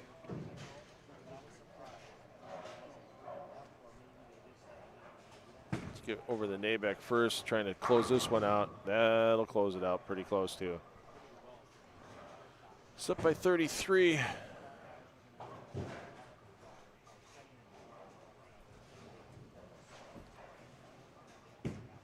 Kenny looking for lockjaws here. Yeah, that's lockjaws. Just need to keep it on the lane. So Kenny will advance. Opponent TBD, depending on other bowlers and how they win their matches for the seeding.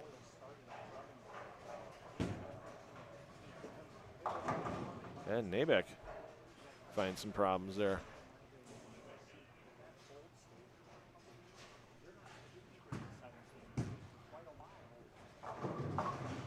Pearson still up by 24 after her open frame in the 6th.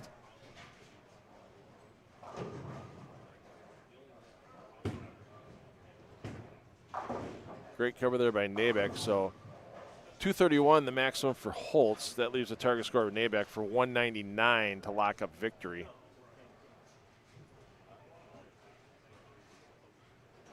So Nabak just needs pins in the 10th.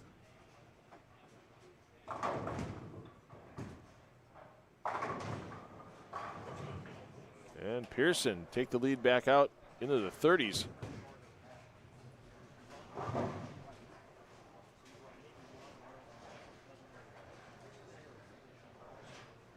Last match to finish is going to be Moss and Schultz, and the only thing we need to worry about in that match is how many strikes Moss is going to throw in a row before stepping up. And there you go, insult to injury. And Holtz will not defend.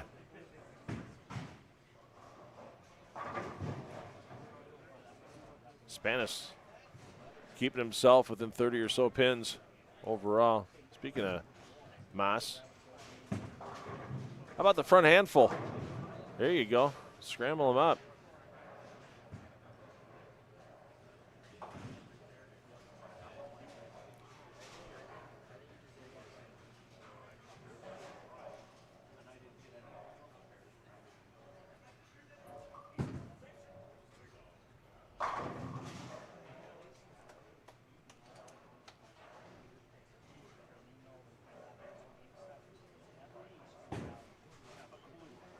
So we know Jaden Kenny's advancing. We know that Peyton Nabak is advancing. We know that Chad Moss is advancing. He was already up by 70 pins coming into this game. It's just if Spanis can get a bunch of strikes and then get a little help from his opponent, Alyssa Pearson, as Moss can smile at that one at this moment. knows he's got the win by over. I mean, he's leading by over 100 right now.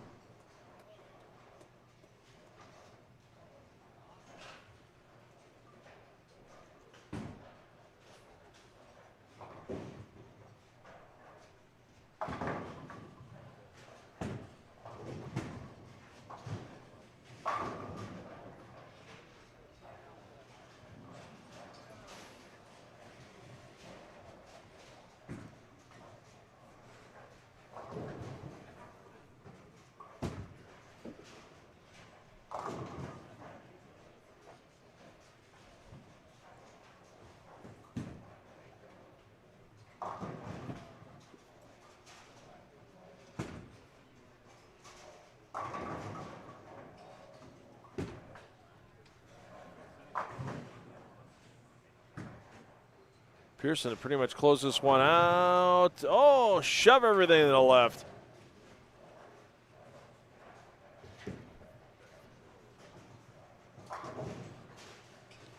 I love Schultz with the reverse hook on the right side spares. You see so many young players doing that, being able to be versatile. And I've even seen them go to the left side and strike balls for a shot or two. A la Anthony Simonson when he took down his PBA title in Delaware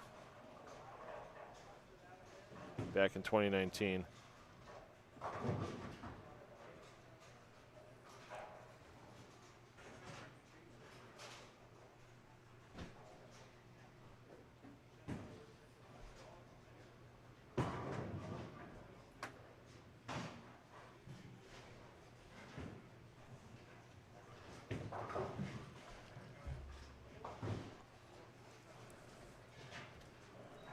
So you see Pearson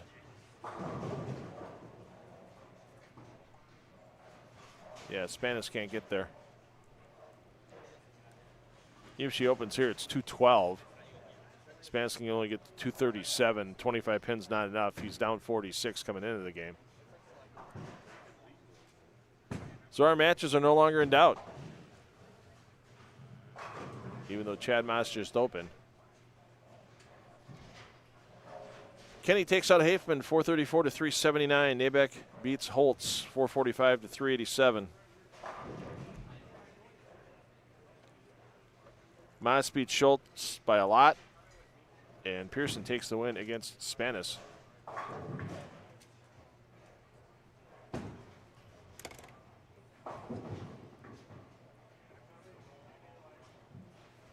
So once again, a few minutes of a break as we need to make sure our bracket is properly seated. As Steve Brinkman, Dylan Schafel, Dave Barras, and Andy Gross come in after their 2 rounds of byes for being the top 4 qualifiers.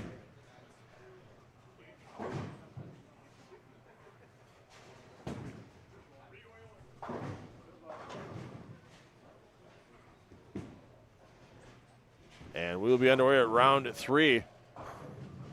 Coming up shortly here from Country Lanes in Franklin. Thanks everybody for joining us this evening.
Chad, you're welcome.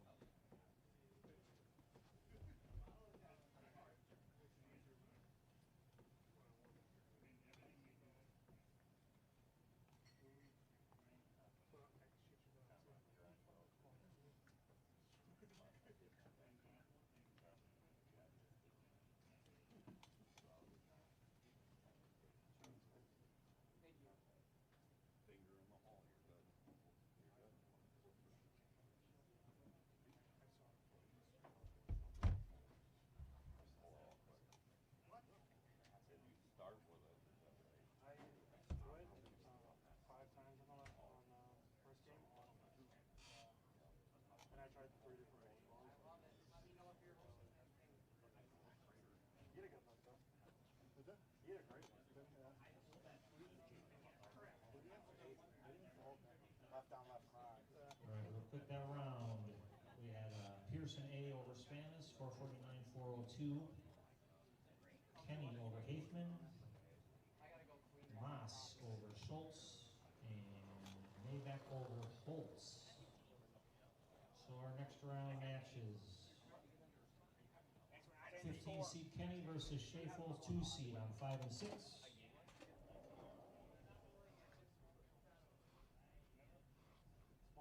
7-8, we got 3 seed Barris with 6 seed Maybeck. 9 and 10, Pearson A against qualifying leader Steve Rentman. And 11 and 12, Chad Moss, 5 seed versus Andy Gross, 4 seed. We'll do another 4 minutes.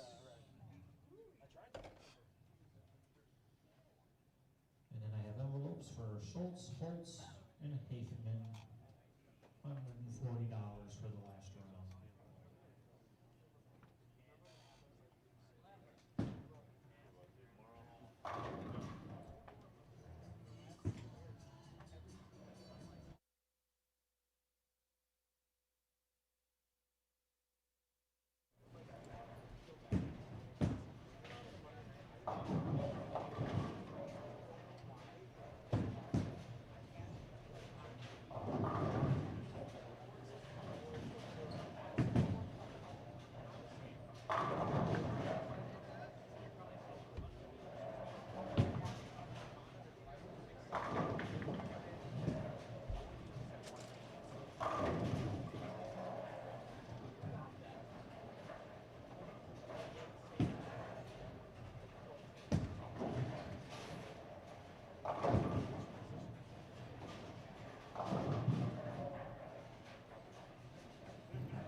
All right, less than a minute remaining in practice for our bowlers.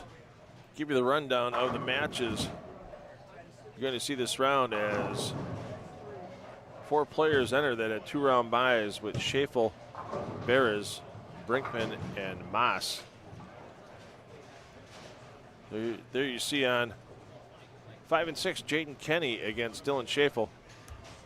7 and 8, Peyton Nabak against Dave Beres.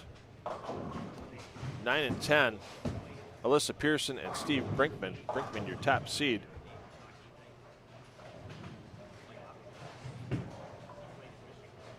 And rounding out things in 11 and 12, Chad Moss coming in. Chad Moss advancing last round. Andy Gross.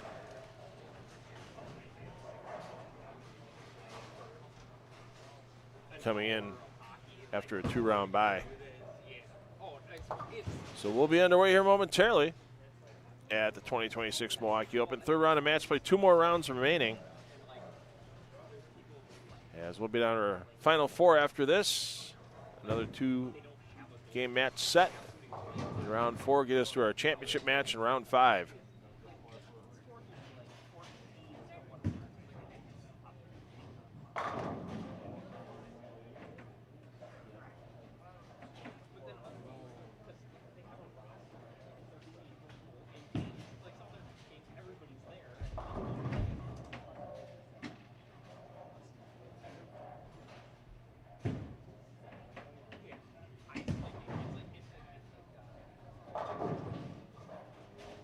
Not the way Schafel was. Start 299 opening game of B squad qualifying for Dylan Schafel. Once again, all the bowlers coming into the pair after buys will have lane choice. So we just saw Schafel. He wants to make sure that in game 2, Jaden Kenny has to finish last. Same thing for Dave Beres. He starts this game. Peyton Nabak will finish last in game 2.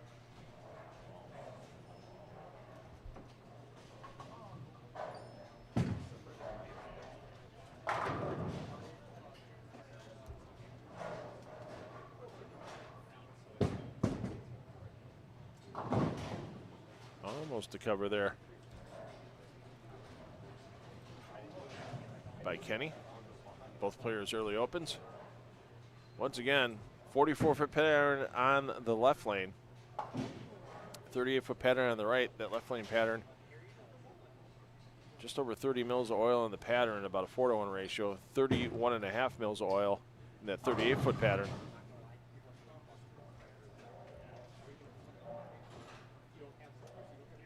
And about a 3.7-to-1 ratio. They had fresh oil before the first round of match play. They're just bowling straight through on the remnants. And not a surprise that all of our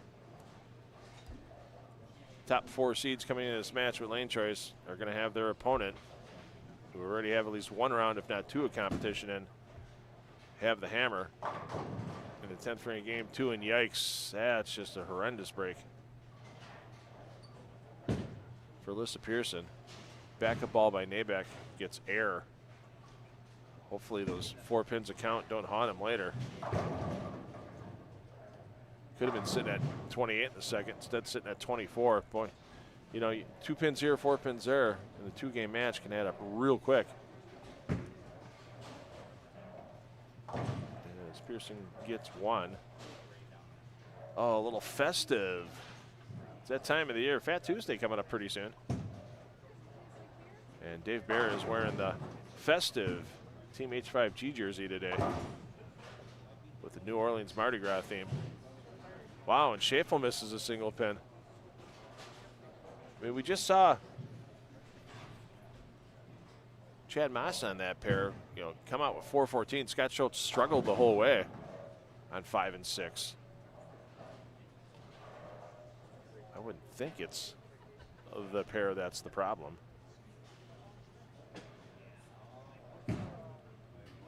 Once again, all these feeds available to you as Beres kicks the 10 on the landing page for the 10 on the Deck YouTube channel. Wow, that ball, that pin, pardon me, put on the brakes as it was approaching the 10-pin on the messenger.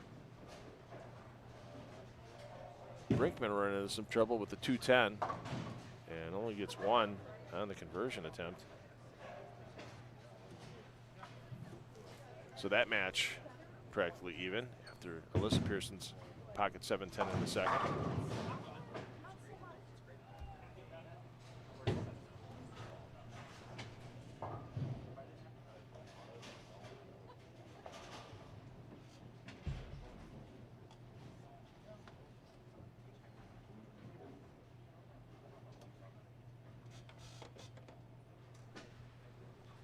Being down to our final 8, prize money increasing here for the Milwaukee Open.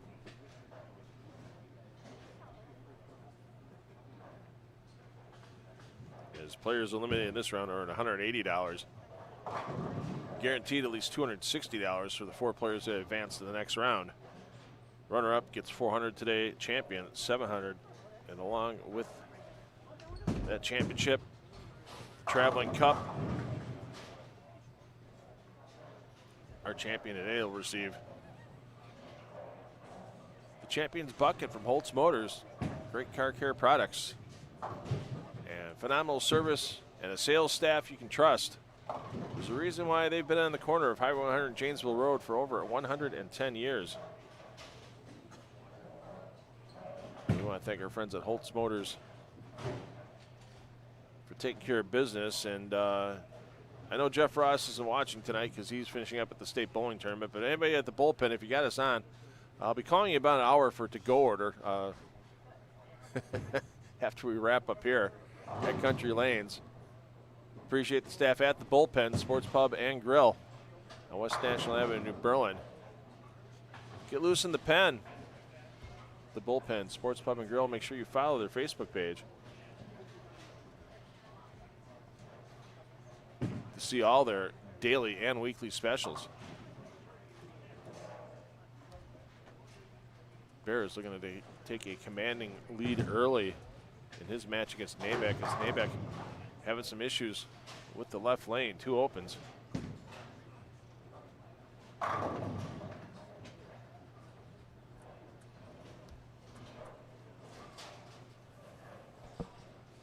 Schaefer will throw before Pearson. It's going to be that time of the evening where everybody's kind of waiting for one bowler to go. And surprising, with all the strikes that our bowler in the top 4 threw today during qualifying, he's yet to get one here in his opening match game.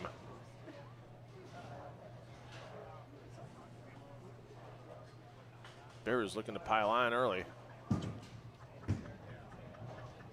Comes high, full penalty.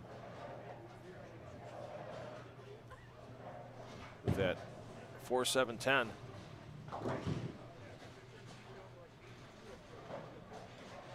Chad Moss standing by the door, just getting a little fresh air. We've all been in here inside for a while, all weekend long.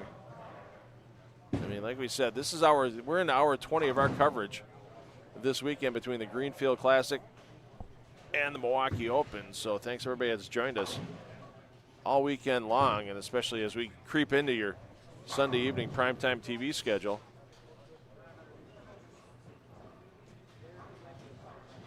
Nabeck's got this lane figured out, 2 for 2 to this point.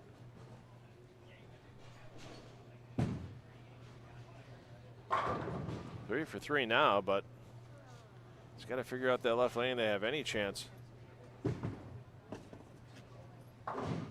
against Bears. And you know, Nabeck last match against Trenton Holtz had issues on the left lane. They'll let Nabeck jump out to an early lead.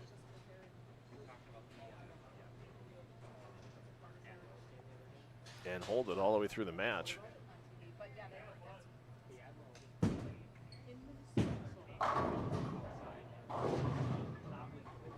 I don't think he's exhaled yet on the way back. He wasn't sure that was going to mix everything up.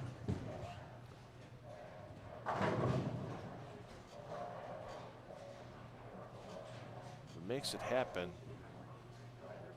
Brinkman 2 for 2 on this lane so far for strikes. He's got the long pattern going, feeling nice about it. Gets it again. Checking on Chad Moss in a second here in his match against Andy Gross. As Moss looking for a 5-bagger after that first frame open. Bears can't tickle the 7 down on a light hit.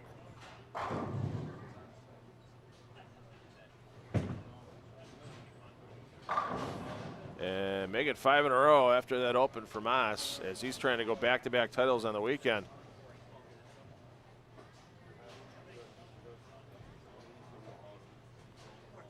Checking on Pearson and Brinkman again. And Pearson running into problems. The only good news for her is that Brinkman really hasn't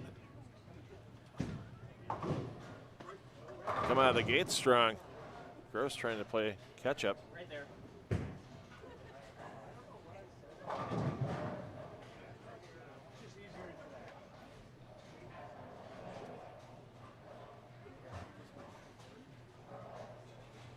So conversion here will keep this match basically even, just past the 2-pin.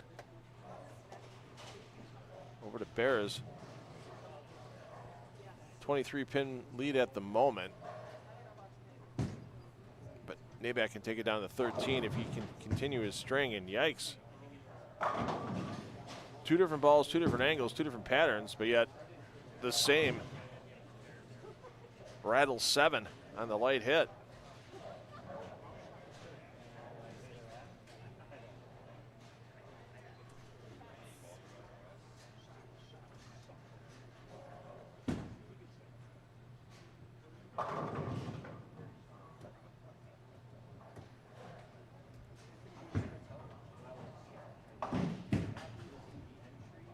The good news for Alyssa Pearson, even with her struggles early, she's still well in the match.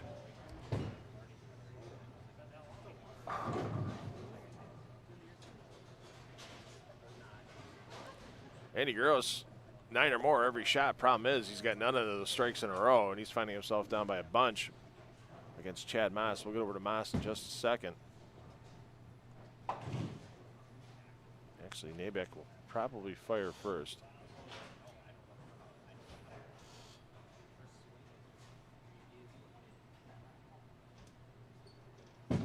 Naback looking for 3 in a row. Gets it. Moss looking for 6 in a row. Oh, look at that. That silly 7 and 10 tried to stand against the might of one Chad Moss. How foolish of that 7 and 10 pin to do so.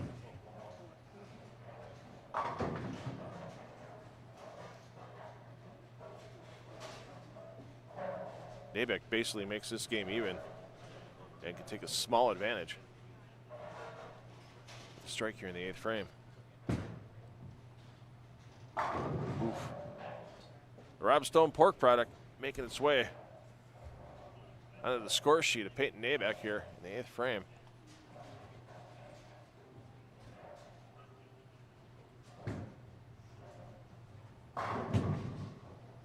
Little bit of a bounce on that one. He's trying to clear the heads. And that one, a little bounce after it initially landed. Didn't seem to scare him much. As that ball finished strong, Brinkman gets the cover. Tight match between Brinkman and Alyssa Pearson there on 9 and 10. And now high as Bears makes the adjustment off the back-to-back shaker 7s. He said Andy Gross is close to making something happen. He just isn't making it happen in a row. So that spare is going to leave Bears with a maximum score of 221. 232 the maximum for Naback after those 2 early opens. And wow, Brinkman tried to get that pin to take out the 3 or the 10, failed to do either. Gross looking for his first double of the game, gets it done, so still 229 out there for Gross, but 279 out there for his opponent, Chad Moss.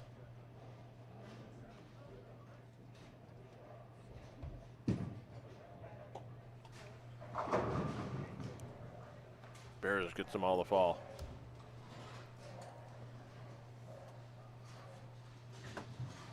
Open frame here for Brinkman. We make this game practically even, and not the way you draw it up, but he'll take it. More than one way to make a baby split.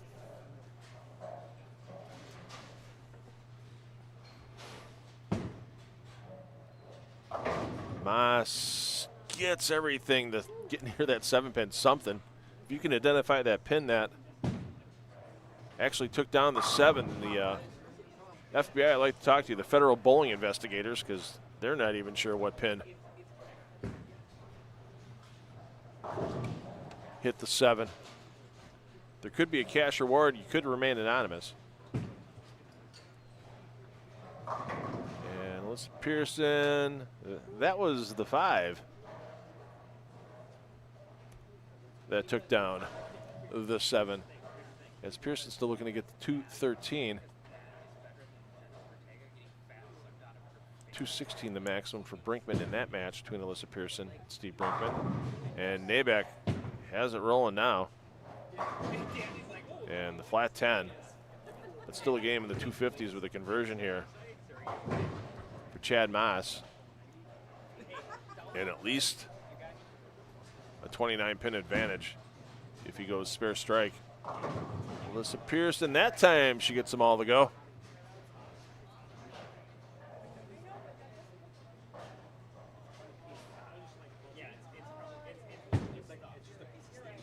Moss on the cover. The little extra stare down. Why didn't you fall the first time? You rat bastard. And Nabeck.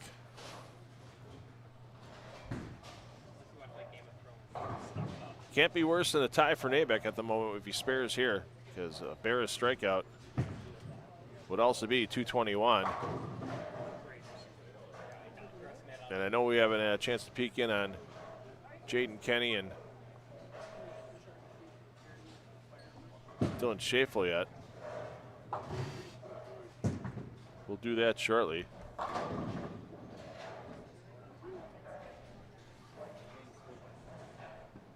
$258 for Moss.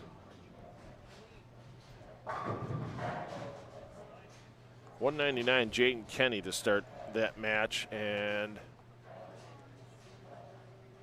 he'll be in a slight deficit to Schafel, as Schafel just struck first ball of the 10th and can get to 217. He's already in the 2-0 range. Oh, trouble there for Gross in the 10th frame. Wow, that lead's going to balloon for Chad Moss.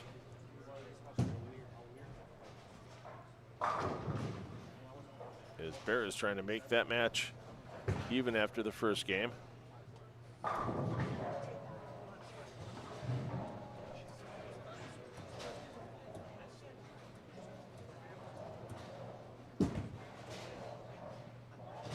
Oh my, Brinkman with the unforced error. Gross, 193. He'll be down by over 60. Bears, quality toss. 215 the final score for Schafel, so he has a 16-pin advantage. 191 was the final score for Gross, so 67 pins the advantage for Moss. Trouble found for Pearson.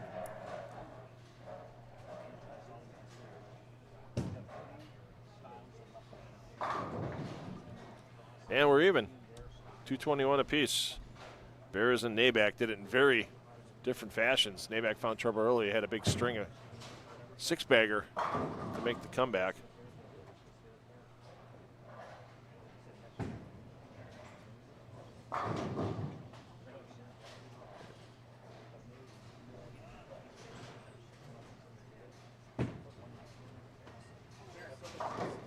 Oh, and wraps the head pin around the 10. Had a chance to get that game back to even. Now Pearson finds herself in a 6-pin deficit.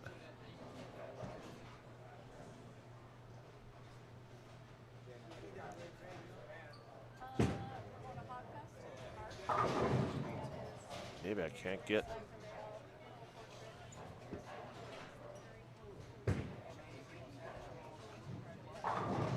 Corner pin to go.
So spare leaves a full ride for 168 for Alyssa Pearson. She's going to go find another piece of equipment.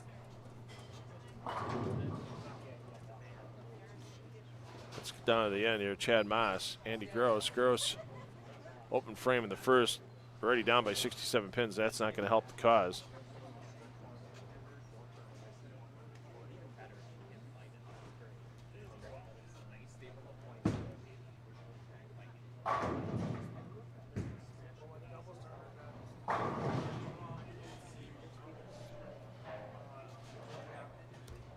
Checking on Bears. Alyssa still looking for the bag she wants to take the. Hey, she found it. It was on her pair. Bears looking to get an early 21 pin lead, and he's going to go to the well. It's part of the game. Just a matter when you use the left-hander's pocket against the left-hander, you can see him shaking his head off the way off the approach. I mean, there's nothing you can do. Breaks are part of the game.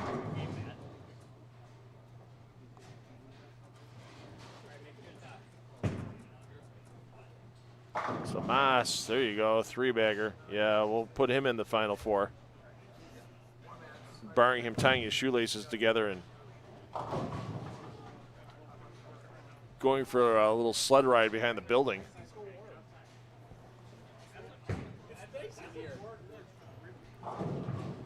There you see Schaeffel. He has a 16-pin advantage after the first game, but that's practically wiped out now.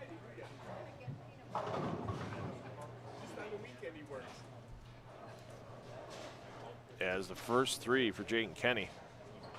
Let's get back to Brinkman as Pearson on her fill ball.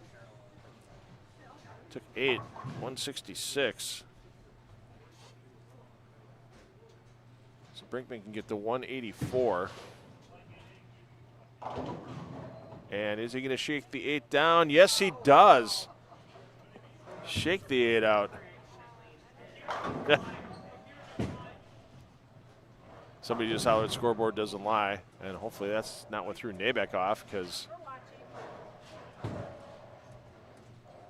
he just left the 3-7. Nabeck and Bears tied at 2:21 in their opening game. We'll check in on Kenny again after this shot. And oh! Another bad wraparound. We saw it from Pearson a couple of shots ago in the washout. Now to wrap the 3 around to 7. That's just brutal. Absolutely brutal.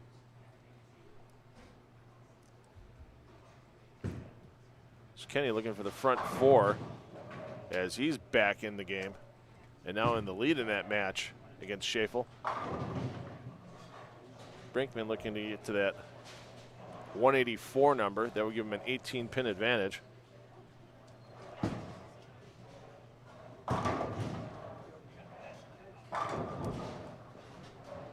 Bears all over that bad break for Nabeck on the spare.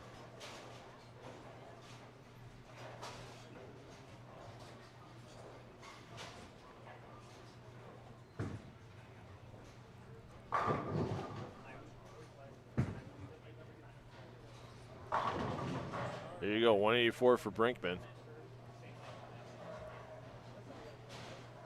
So there's your updated scores on the crawl after game one.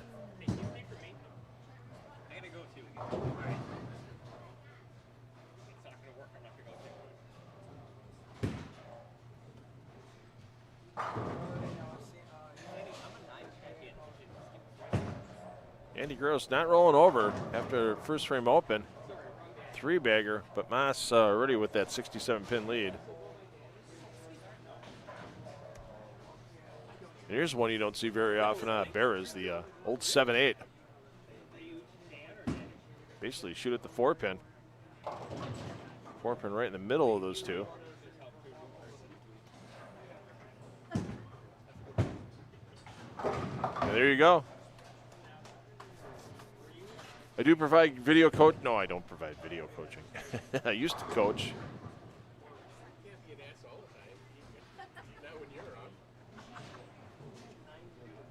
Had some good times about 20 years ago getting UW Whitewater's men's program to their first intercollegiate team championships.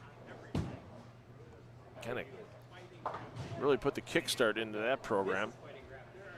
A couple great players on that team with Chad Svensson and Jonathan Shallow, and had a couple of younger players who really got straight out in a hurry before the ITC sectionals in that 2007-2008 season. And yeah, the guys made a run.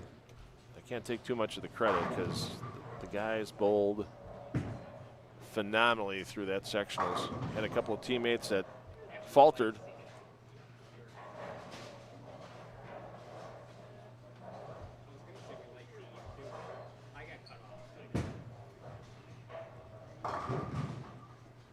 Really kept things going. Jaden Kenny just really looking to put the end of this match. He's down by 16 after game one. If he strikes here, he's up in the match by 14 if Schafel strikes in the 7th frame.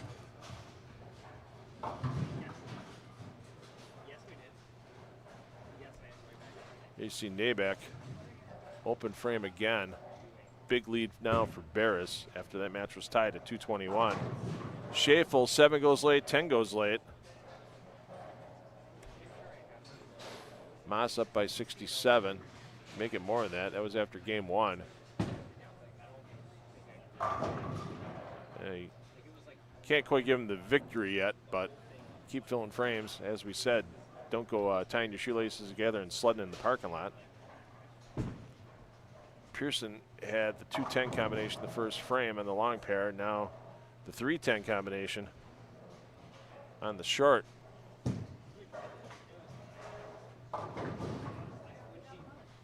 Bears with a bit of a break there. Keep this match within a mark, and yike, Schafel just airmailed that one. My goodness, that's a surprise at that point in time.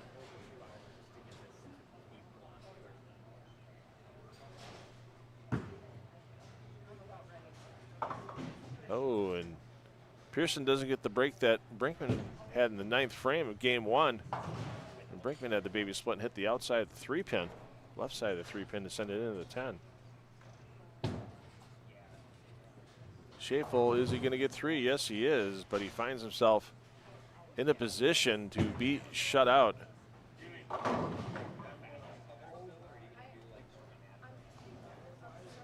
Even with a 9 miss,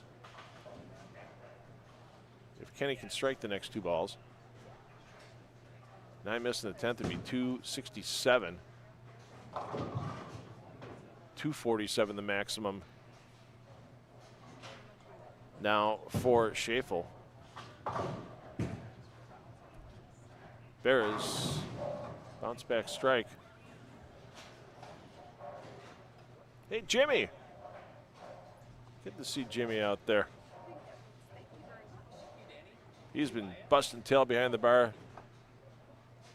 all day long. His barback Suf did a great job. You saw Suf Sufjan is his full name, on the Brew City Bowling Show episode yesterday. He was smiling when he came in today and saw me. Couldn't believe how many people already said they saw him on TV. And Nabeck, boy, that left lane has just been the bane of the left-handers here in match play. Front 8 for Kenny, yeah, as we said. Can pretty much make it a moot point by striking in the 9th frame.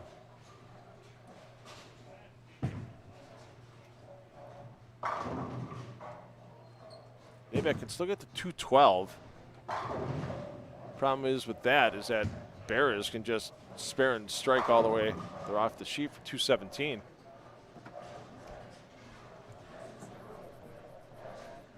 This one's pretty much lockjaws for Kenny. If you can get the nifty 9th in a row, which he does, keep the emotions in check, young man.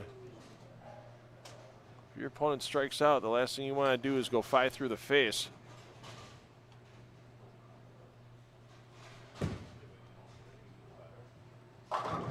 And Brinkman, front 4.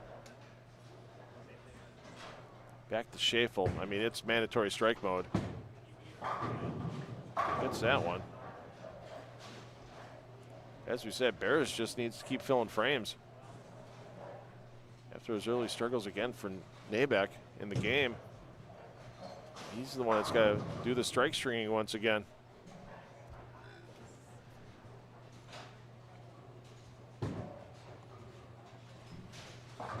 And is he going to trip it? That one's over. Kenny's going to advance. Just a matter of if he'll throw perfection on the board. And another strike here by Barras. Could really put a world of hurt on the Nabeck. Oh, whatever twirled around there. That may have been a paralyzed 5 that fell.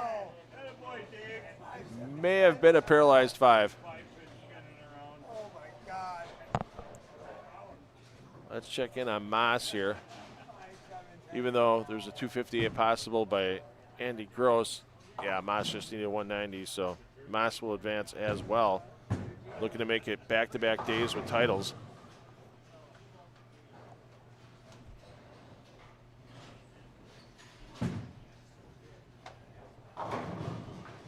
And Nabeck, ooh, 7 shakes but doesn't go.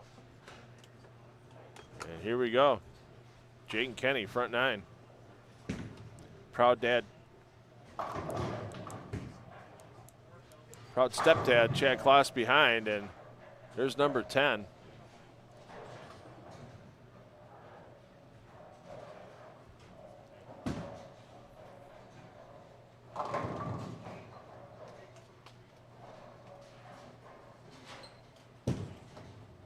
So Nabeck with the spare. Get the 191.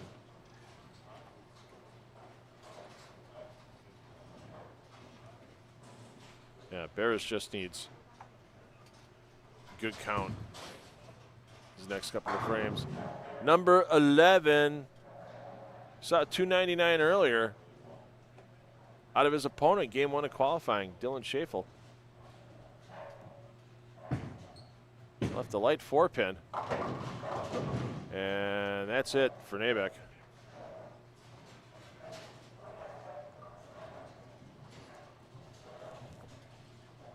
Yeah, 178. Bears is already there. It's the only match that is kind of somewhat, and I truly say somewhat in doubt, as there you see our 300, Jayden Kenny. Puts it on the board, and he'll advance with that 499 total over Dylan Schafel, 442.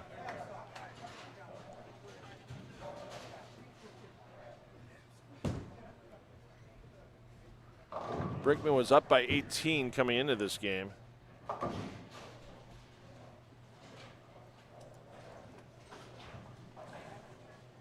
And now with Nabeck's open, it's just walking through to advance for Barras. There you go. Don't count. I mean, it's going to take a hell of a comeback and some mistakes from Brinkman, let's be honest.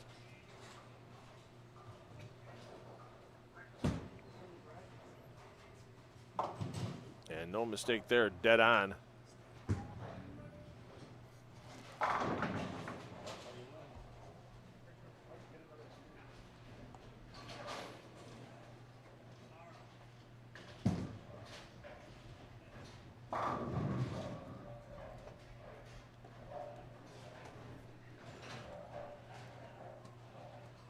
I mean, even if Brinkman spare strike off the sheet, he's at 238. Maximum score now for Alyssa Pearson, 237.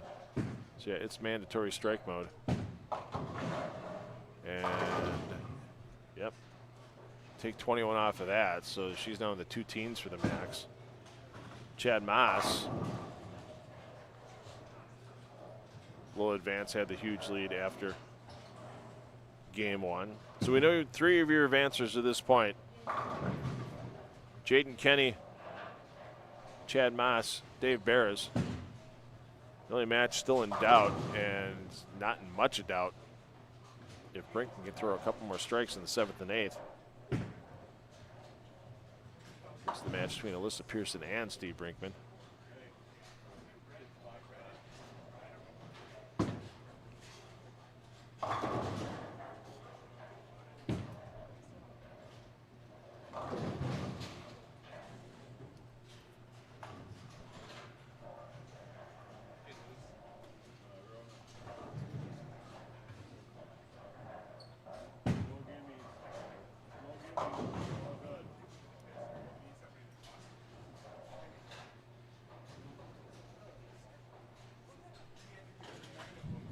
Bears 265, 163 the win in game 2, and that match was even after the first game after they were both at 221. So 486, 384 the win for Bears.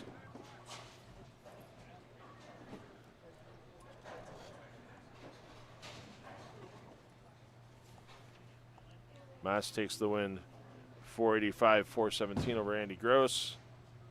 And as we said, just another couple of strikes here. And it'll be a lock for Brinkman. Yes, he was up by 18.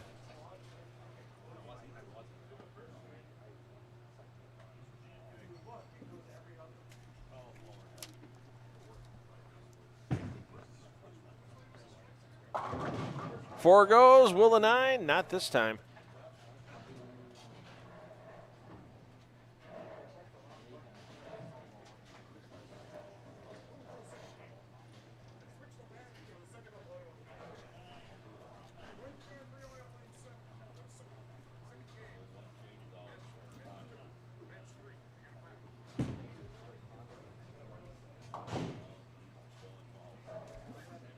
Yeah, that's it.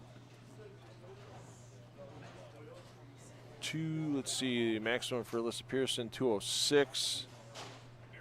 Take 17 off of that to lock in the win. It's 189. Brinkman just needs count from here on out, and not even great count. And he'll make that happen.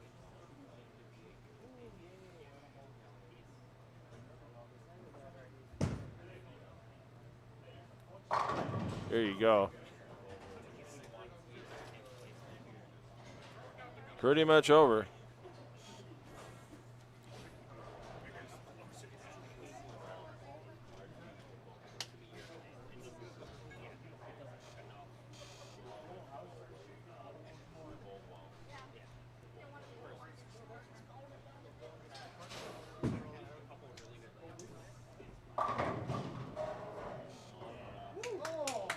Now it falls. Of course now it falls.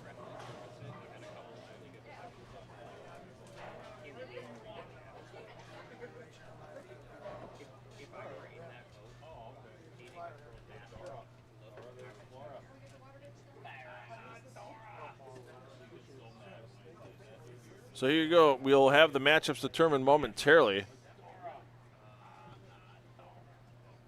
but it should be Brinkman versus Kenny, as Kenny's not in the top 4. So it should be Brinkman versus Kenny, and then Bears and Moss. So doubles teammates now facing off.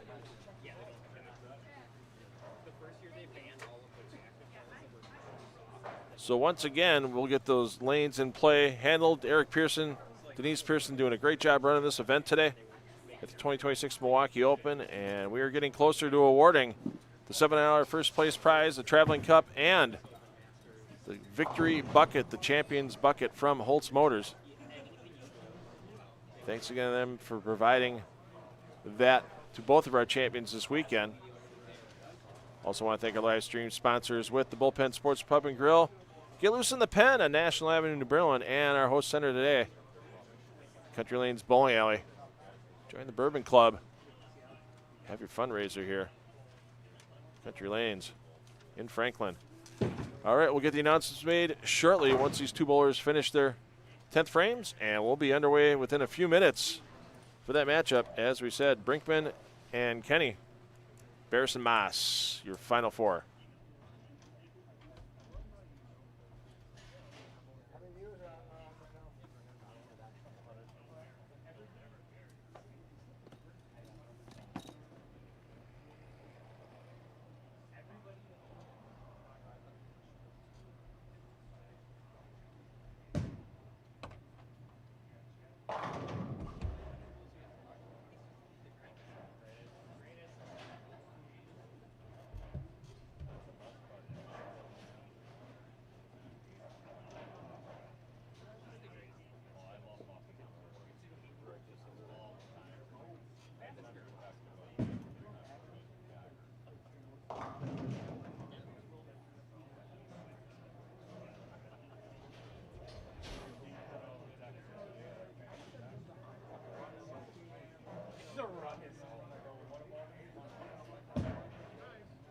Sorry. He didn't answer. He didn't answer. He didn't find humor in it.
Right that round we have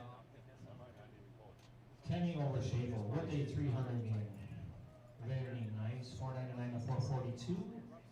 He's going to advance and bowl David Barris, the number 3 seed. 486 to 384 over Peyton Maybeck. And then we have 5 seed Chad Moss winning, and he will move on and bowl against number 1 seed Stephen Brinkman.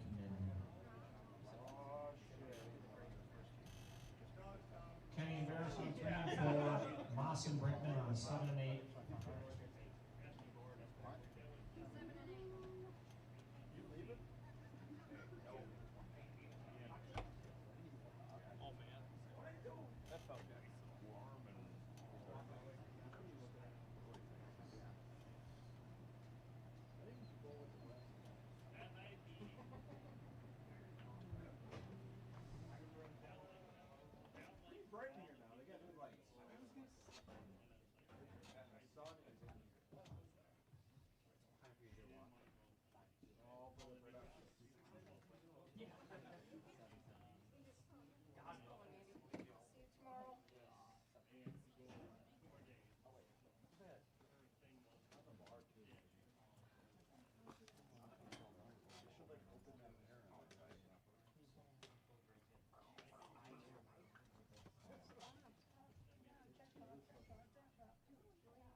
Where's the championship ring gonna be on?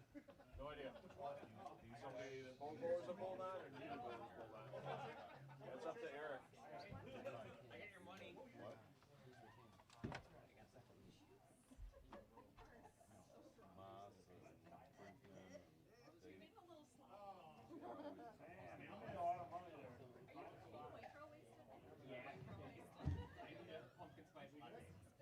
Yep, if you're all set, hit the check marks.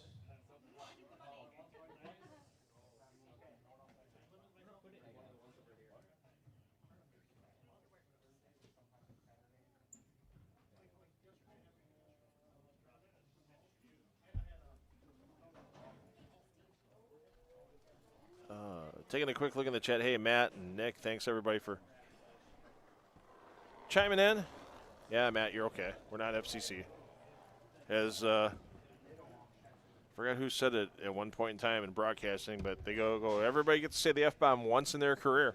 Don't have to worry about that with the internet. Do remember one time, and we'll leave the young high school bowler back in the days when we were doing the youth shows on the Time Warner Cable Sports Channel. It wasn't a young lady that was just eliminated from the field, because she made a lot of our finals.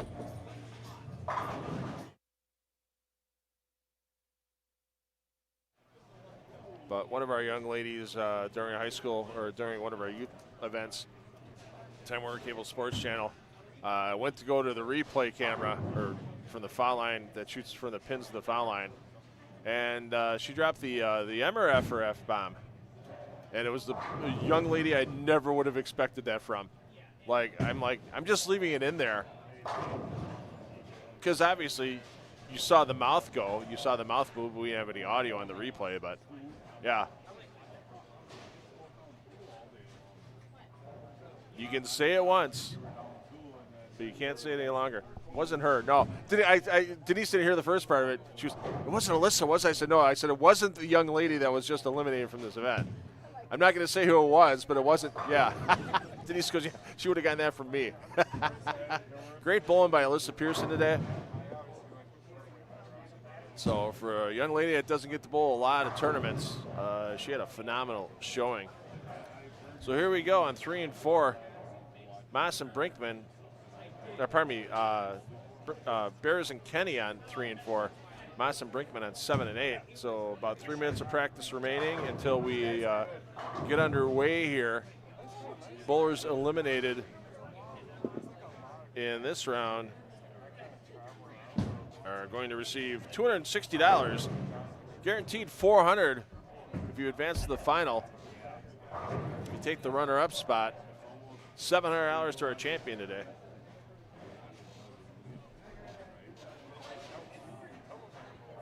Thanks to everybody that's joined us. And, hey, do us a favor. Let some friends and family know on your social media, whether it's Insta or Facebook or Tinder or no. Let them know about our Final Four. Great Final Four. Young gun with Jaden Kenny. A couple of the best bowlers over the last couple of decades. Dave Barris and Chad Moss, and, of course, Steve Brinkman. I mean, hanging in tough for the super seniors. Man, it's been doing this for over 40 years. I'm sure people have their favorites in the chat. Who's your favorite in each match? Drop it in the chat. Let's see who thinks who's going to win this Brinkman Moss match. Let's see who you think is going to win the Jaden Kenny and Dave Barris match.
everybody, let's count it down. 3, 2, 1.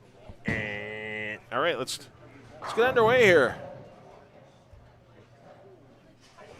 In our fourth match play round, semifinals, however you want to call it. You should be able to catch every shot on these, just going back and forth. Even though they're a couple pairs apart.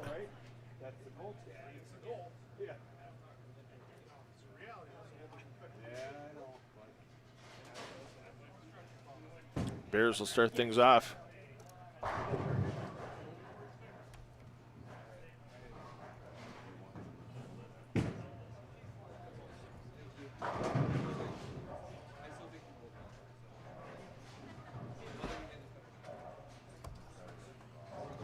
Bears and Brinkman both starting with strikes. Let's see what Kenny can do here, coming off the emotional high of the perfect game to close out his match against Dylan Schafel.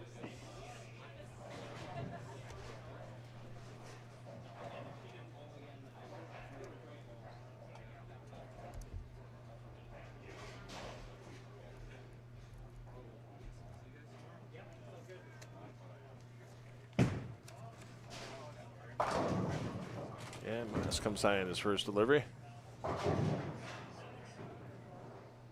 And a little quick out of the hand for Kenny, and the washout.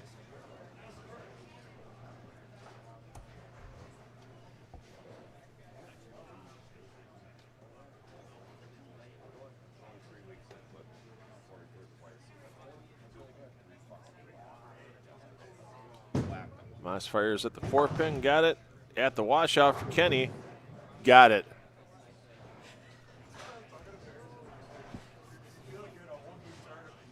There you see your results from our last match play round. Chad Moss came out of the gates on 11 and 12 with a big lead over Andy Gross early and just kept cruising. Meanwhile, Jaden Kenny was down by 16 pins after his opening game against Dylan Schafel, but when you throw 300, it's pretty easy to make up 16 pins. And that's exactly what Jaden Kenny did in game 2 of round 3 of match play.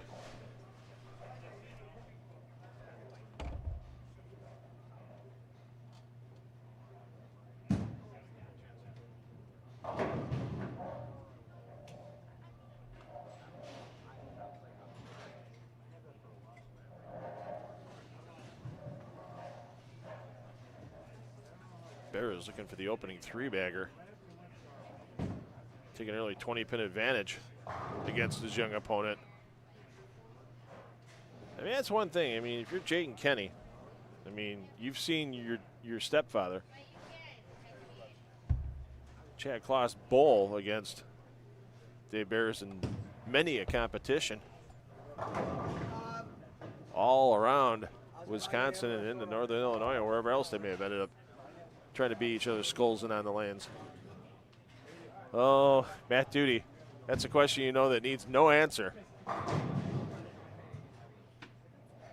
You know.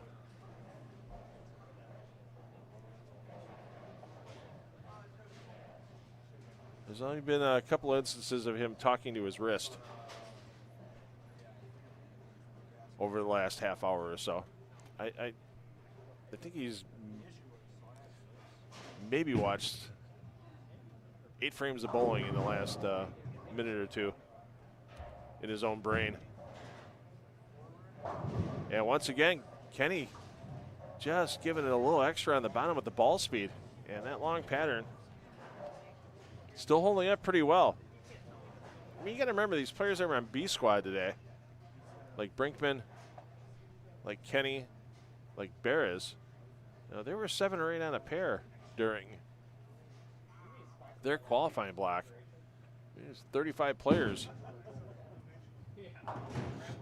Here on B squad, A squad was only 15, so they were 3, maybe 4 on a pair when Chad Moss qualified this morning. So Chad knows how the slower carry down reacts. And how about that? 2 for 2 on washout conversions for Jaden Kenny, but he's going to find himself down by a quick 40 pins if Beres puts his 4th in a row.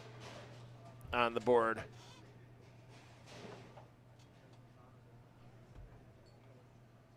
Bears fire next.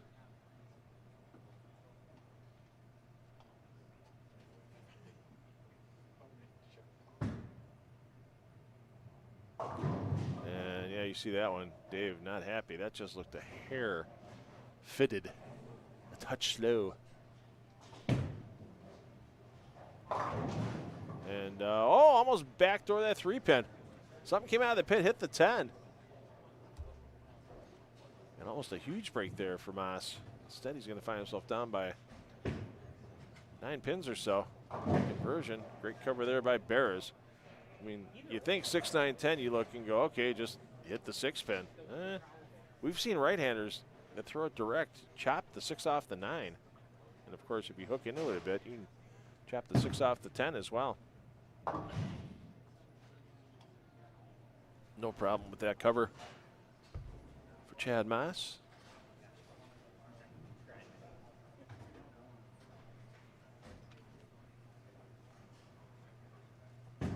Bears looking to bounce back. Oh, 4-pin high.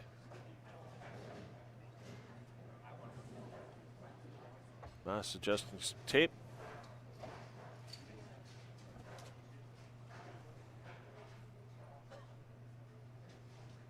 Still deferred to his H5G teammate, Dave Bears, as Bears pops him down.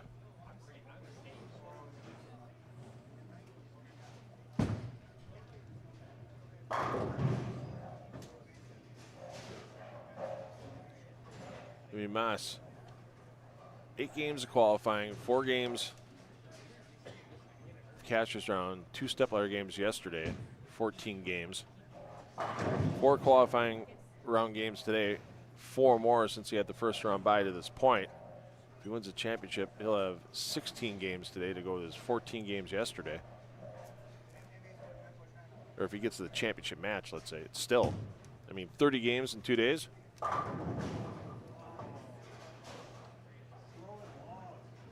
26 games, pardon me for my math. As we're into hour 21 of live stream coverage here on 10 of the Deck Productions for you this weekend. And a big shot there for Kenny as he shows he can get that ball on target and on speed. Puts an all-important double on the board. Keep himself close to Dave Bears here in game 1. Brickman. Are you kidding me? I thought that pin was going to start tipping over as the 5 goes in front of the 7. Don't they know he's a Hall of Famer? Hall of Famers are supposed to carry those. As Bears answers right back with a strike of his own against Kenny.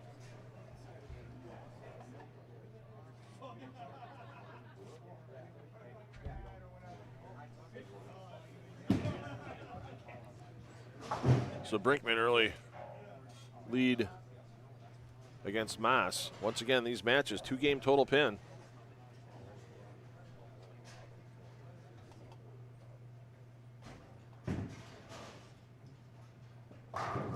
Oh, absolutely beautiful for Bears. Moss adjusting the tape again in the thumb hole. All the games he's had so far this weekend, yeah, your thumb could do a few things. And Moss is going to defer, not happy with the fit again. And actually check the sliding sole, so. As Kenny now not happy with his sliding sole.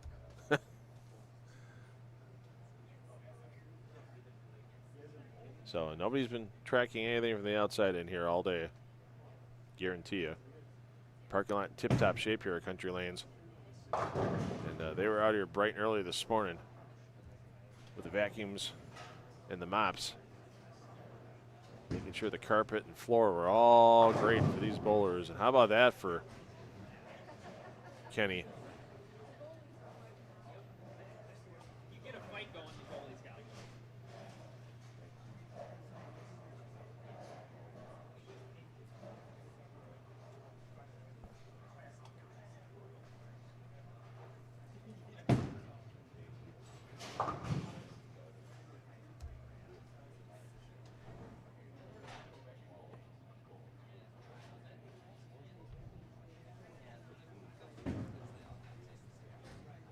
Oh, look at that. No witnesses left to that assault by the bowling ball of Jaden Kenny. No need to call the authorities. That will be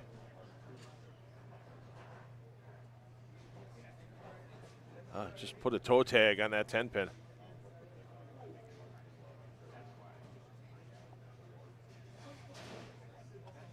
So Moss needs to figure out that short pattern on lane 8. Because he's going Dutch at this point. Got the left lane down.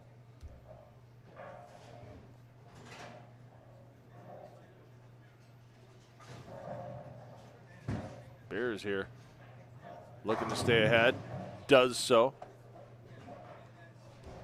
You know, even with the challenge of mixed patterns, these 3 seasoned veterans and this young gun, Jaden Kenny, who's bowled a lot of events like the Elite Youth Tour and other junior tours around the Midwest.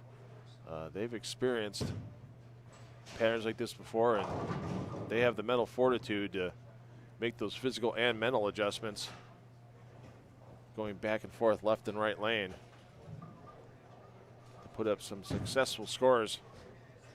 Here at Country Lanes, Bear is he going to get the 4? Yes, he is. Something tells me there'll be an adjustment made when he hits that lane in the second frame of game 2.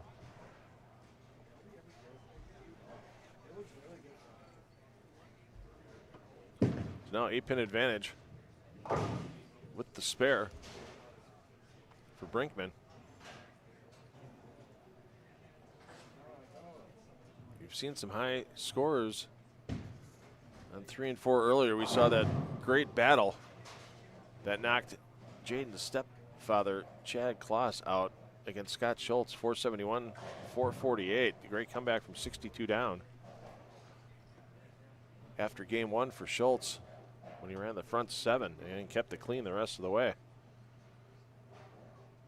Well, Chad struggled a bit in the middle of that second game. Brinkman back.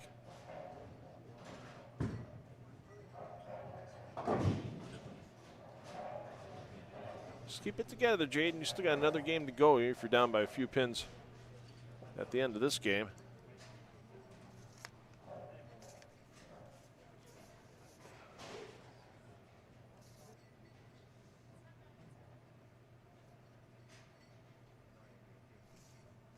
The only match Caden Kenny's been down all day was last round after game 1. He was done by 16 pins against Schafel, and then, yeah, 300 game took care of that, and light once again. And you kind of wonder if the excitement of the moment and the emotions are amping up that ball speed a bit. His 2 misses early on in the game were washouts.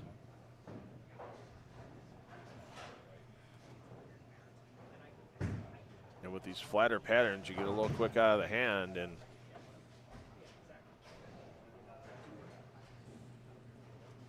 it'll definitely make a push down lane, even with a little wear and tear on these patterns at this point.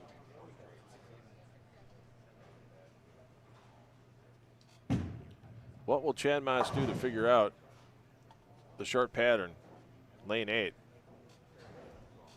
Seems to have 7 figured out to this point, obviously, with 3 for 3 for strikes.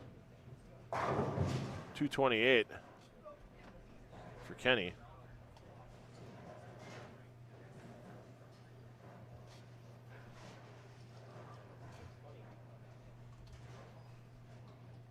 Sorry, man, your way. I was forgetting about that camera. Camera's not on. I'm not using it today. That's all right. I'm barely awake. 2 of us. Randy. This is hour 21 of coverage over the last 2 days. See what Moss can do here. 8th frame. Well, make it 4 for 4. He's liking the long pattern. Bears looking to get out to a 38-pin advantage. We can punch them all here in the 10th frame. Doesn't like it. And is he going to roll it? No, it hits it, but doesn't roll it. So he'll have the lead. Just a matter by how many. Conversion in a full ride is 245. That would be 17 pins. And Brinkman with a double. Can still get 248. Bears with the pickup. Yeah, so Bears will be up 17 with a full.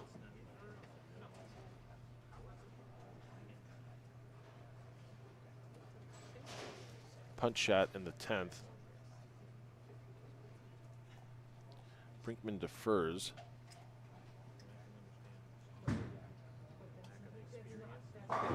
There you go, 245.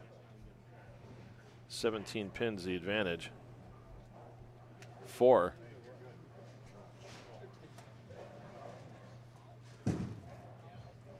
Dave Bear is in that match, and Brinkman comes a little light. So 227 the max down for Brinkman. Moss can punch, it's 230. But what's Chad going to do to figure out lane 9 or lane 8 in the 9th frame?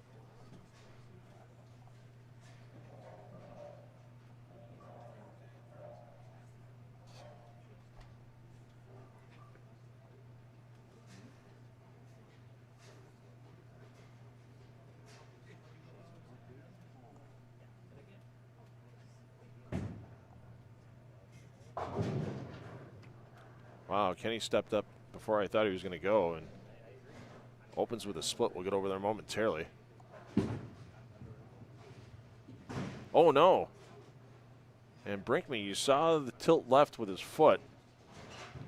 Timing slightly off, and that really changes the complexion of that match. So Kenny's going to find himself down by more than 17 with any mark from Bears in the first frame.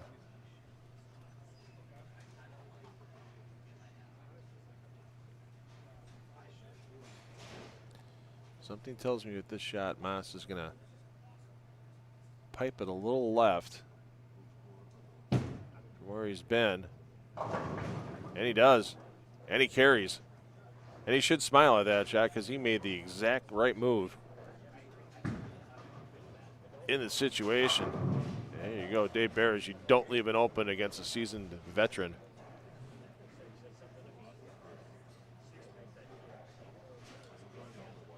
Like the man from Waukesha.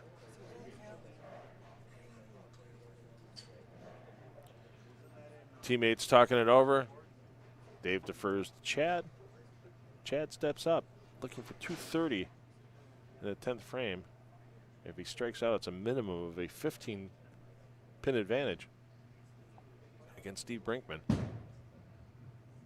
And that one gets a little quick on him. Wow, you get one lane figured out, and all of a sudden the other lane gives you a problem.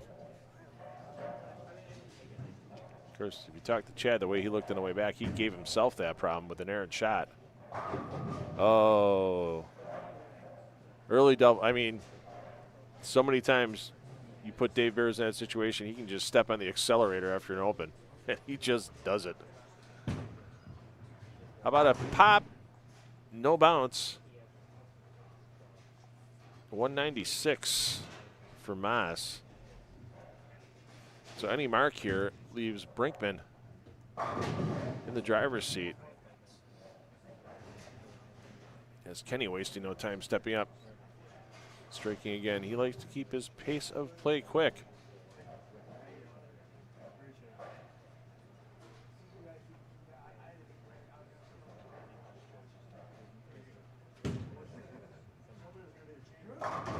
And Brinkman shreds the rack. So even after that 4-pin miss in the 9th frame, Brinkman can still walk out of this game with a pretty substantial lead of 29 pins.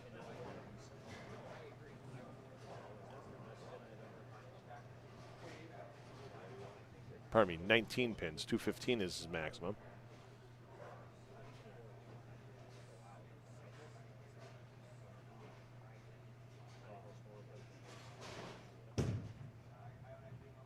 A little left to target. Yeah, it wasn't a ton. I mean, I'm sure there could have been a move made in there a little bit, but definitely a smidge left of his last attempt in the early part of the lane. Bears looking to keep his lead out above 30 pins, slap it out on the 10 pin.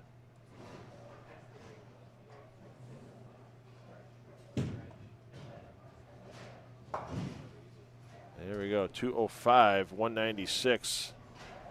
9 pins the advantage for Brinkman getting into the second game of this 2-game total pin match.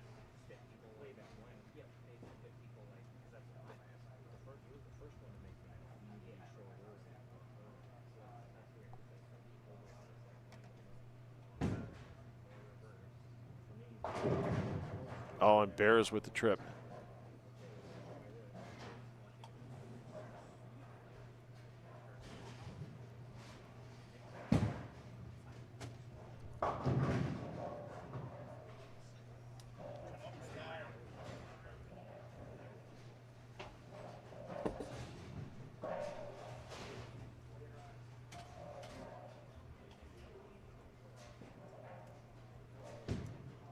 Over to Kenny, looking to keep the string going. A little quick. We saw a 4-7-8 earlier on a light hit by a player, and now he knows he's in a world of hurt.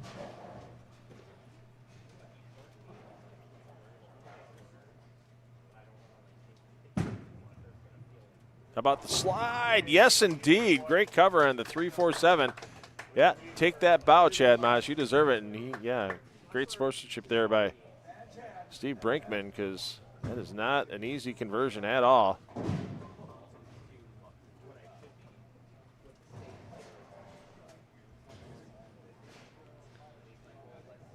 First frame for Brinkman here, game 2, with the 9-pin advantage.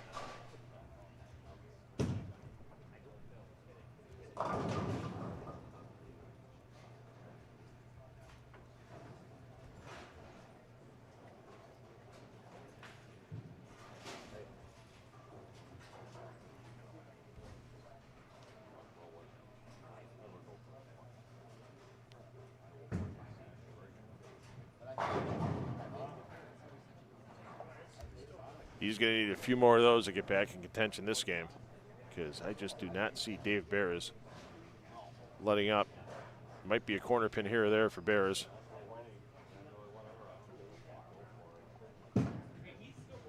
And how about this? No, not going to happen. So now lead swings back to Moss early in game 2 after that great conversion.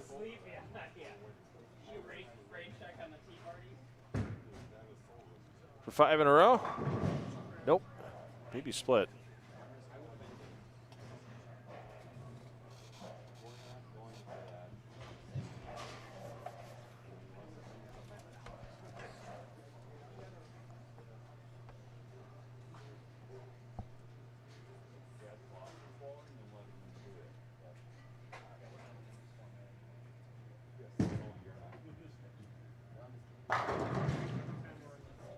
Nice bounce back by Brinkman.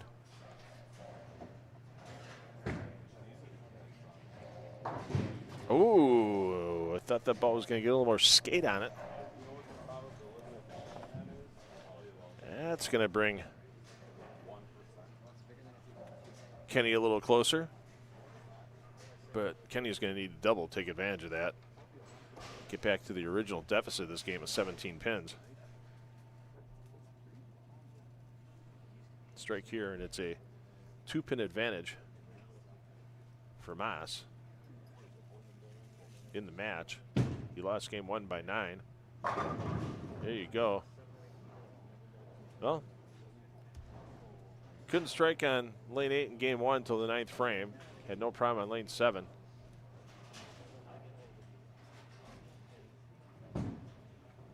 Now he can strike on 8. 7's been the problem ever since that strike. Great toss to bounce back by Bears.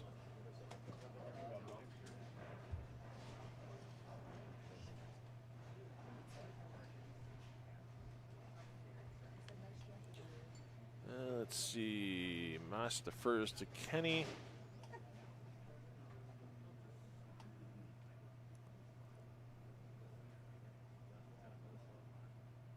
Kenny currently down in the 30-pin range. Cut it down into the 20-pin range with that strike there.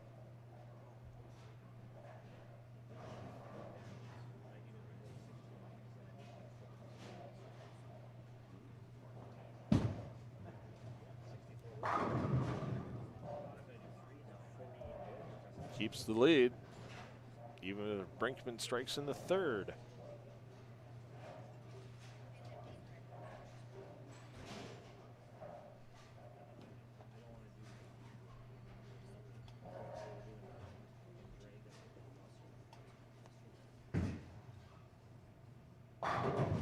Oh.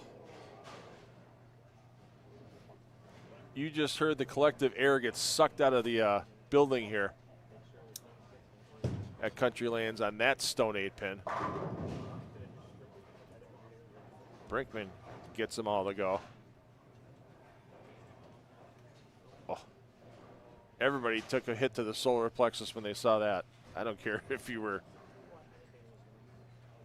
Jaden's mom, Kim, who just got here a little while ago, or if you were his opponent, Dave Barras. You felt that 8-pin.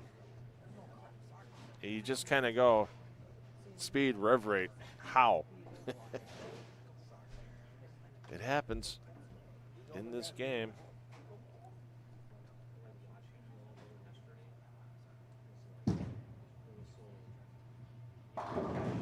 Oh, and the trip 4 for Brinkman. He walks off, exit stage left.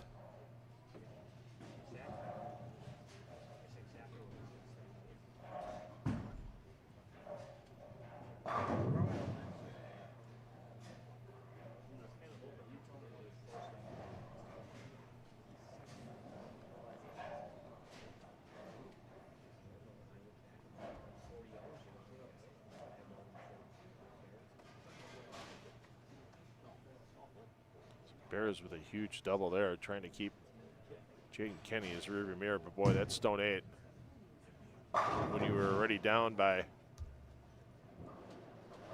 17 pins coming into this game, you find yourself down now by another 30 here.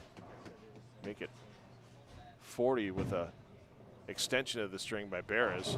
No, does not extend, but still almost 40 pin advantage with just 3 frames remaining. That is just such a momentum killer on the stone 8.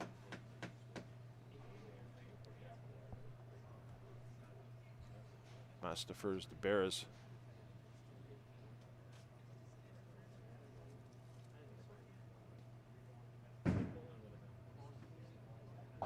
Oh, and the chop. Surprised that Barras hooked into that one. So 229, the max score for Barras.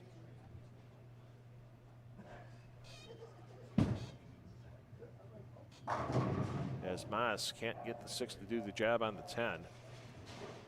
Maximum score for Kenny now is 236. So Barras can't be shut out.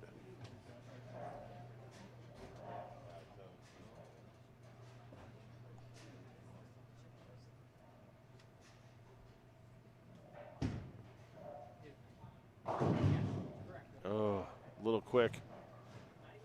And don't rip the jersey. Mom can't afford a new one right now.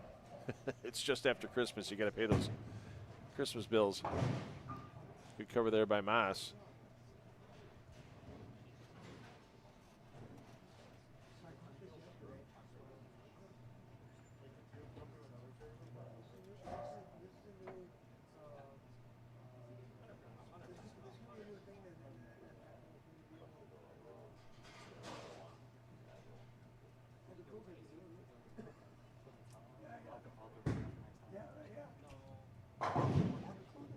Good cover there by Kenny.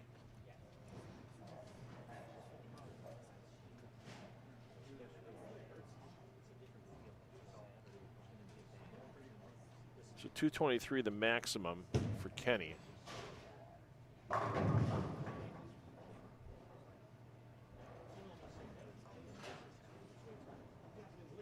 That gives Barras a target score of 207. So Bears can basically mark off the sheet and still win. Uh-oh.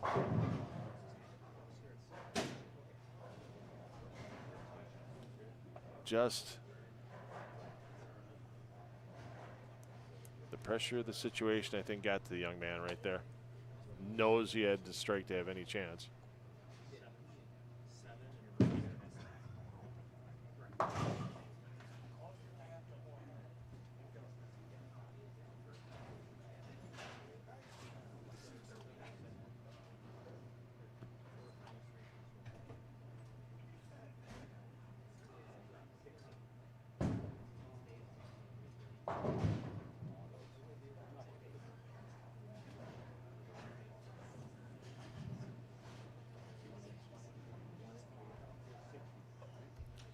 And that one's all but over, ladies and gentlemen. Bears just needs to keep it on the lane for 2 frames.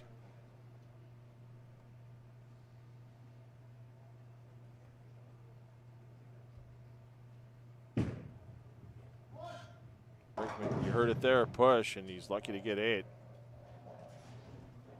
As that match is going to be coming down, most likely, to the 9th and 10th frames. There you go. Dave Bear is moving on, trying to take down the title.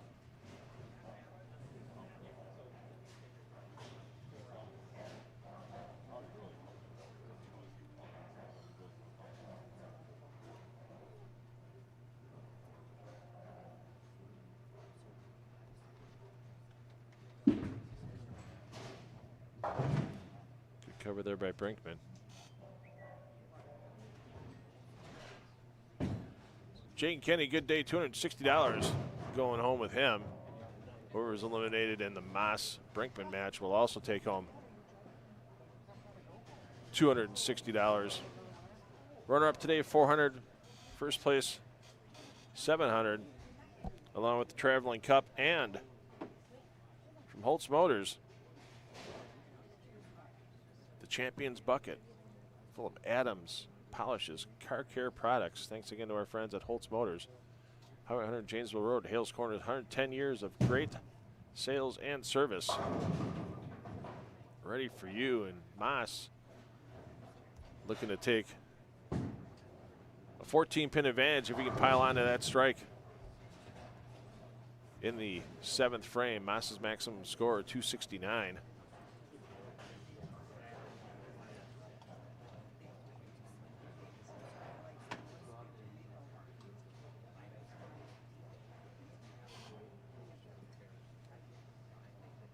.246 for Brinkman. There's your final shot for your man going to the championship match. And even though he might be hanging his head now, and boy, that 8-pin in the 7th frame, just an absolute momentum killer for Jaden Kenny. Put him in a hole he just couldn't get himself out of. No fault of that young man's right there. There you go. Moss in the driver's seat. Up to Brinkman to respond here in the 7th frame.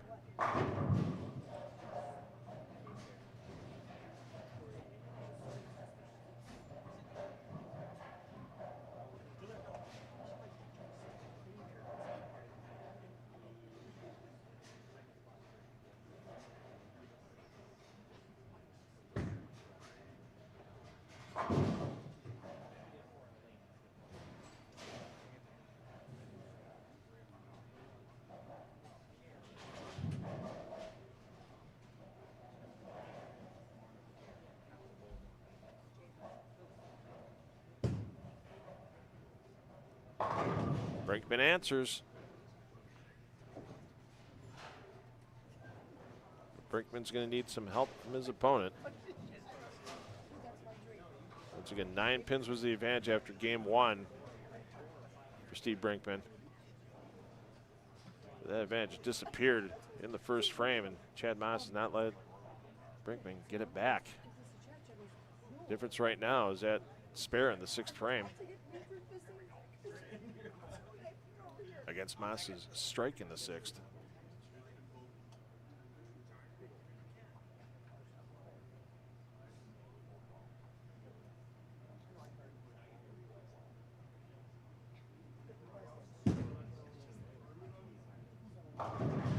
And wow, you just saw the release on Brinkman right there, and it just did not look as smooth as the past few.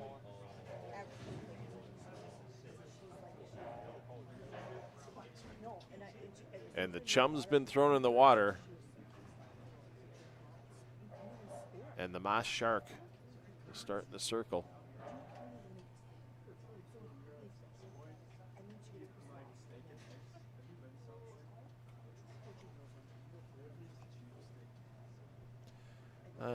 Saw the chatter about the first place prize today. It was only a $70 entry fee. So not a large entry fee either for this event. I mean, yesterday, sure, it was $3,000 for first, but also there was a $200 entry fee for that event, 64 players. 50 players in this event today. And a much lower entry fee is a lower first place. Pretty much the way any math and accounting works.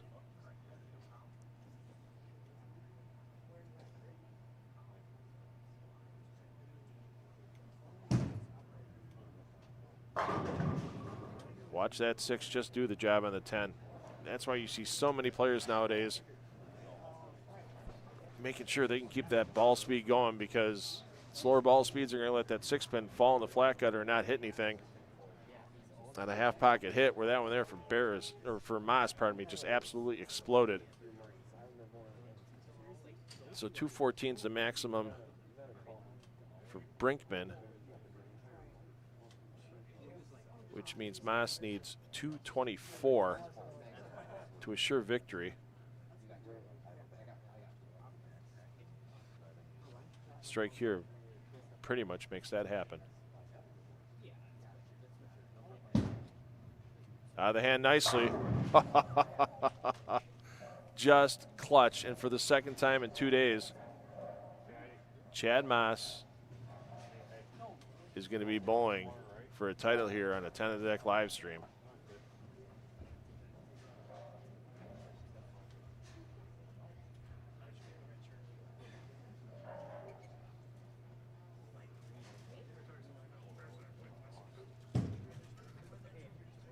Barring full disaster in the 10th, of course.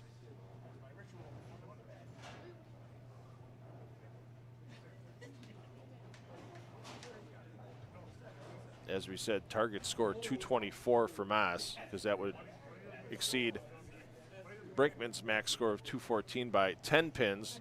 Brinkman only had a 9-pin lead after game 1.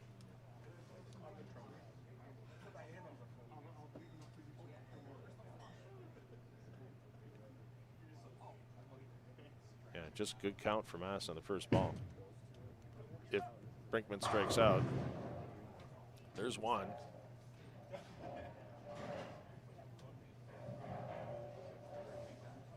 There you see Chad waiting for his turn to go. Not going to throw until the match is officially over. Let's, you know, proper bowling etiquette. If the match is over, that's where you kind of fast track the match. But we've seen things happen.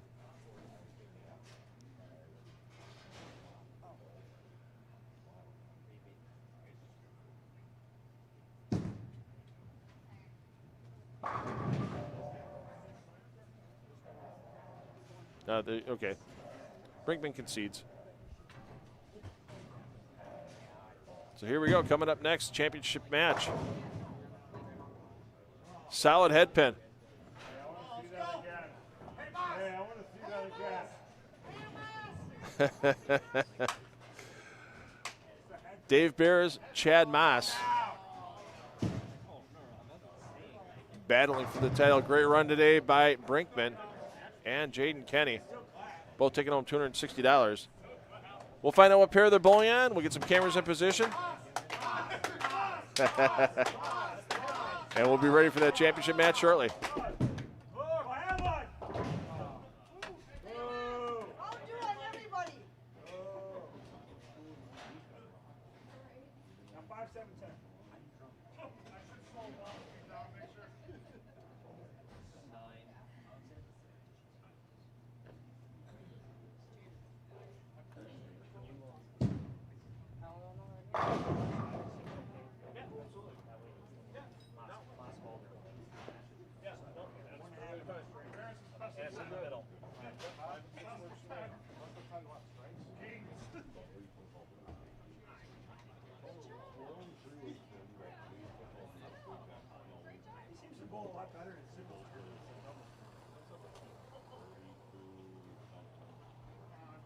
just blows good all the time. I don't know. I've heard a lot of ridiculous statements today.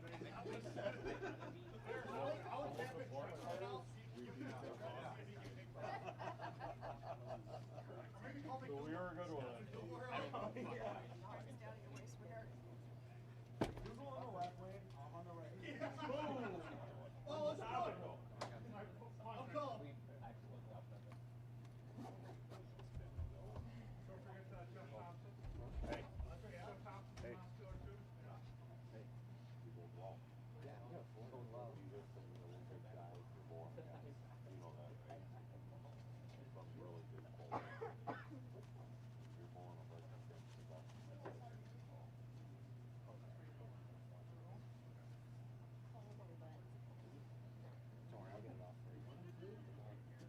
You on the first shift? Whole car. That's a long day. He was supposed to be on the first shift last night. Are you gonna give me gas money? You're driving all the way out to the brother and then back to the studio and then back to the road? It's actually closer to go to Milwaukee. It's closer to go back home than it is. Are you sure? I'll put it on. Yeah, what do you mean? Well, he has two parents there. Why the All fuck right. are we taking Semifinal matches: Barris over Kenny, He wants to 474 to 419, We were and talking about this earlier today. Moss over Brinkman, 444 to 417. You're affiliating with us, not we're affiliating. Sets up our Hall of Fame final. They're not leaving. Teammates: Chad Moss, Dave Barris on 5 and 6.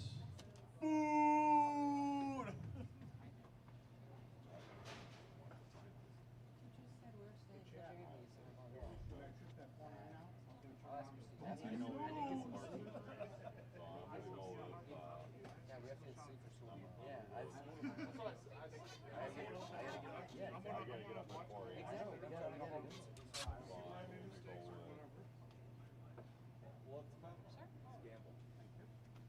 You can't wear it. Yeah, wear mine. Do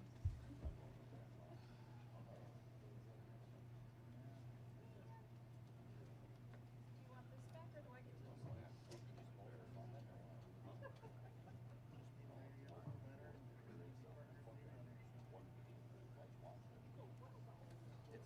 Dad, my car's running. Shut it off. No, we're not. We're not. I gotta get this. or what? No, okay, let's go. I'll call Christine. Whatever, I'll get a fucking Uber. Okay. Go ahead and hit the check marks, guys, if you're all ready to go. 4 minutes. Steph told me yesterday. Anything today.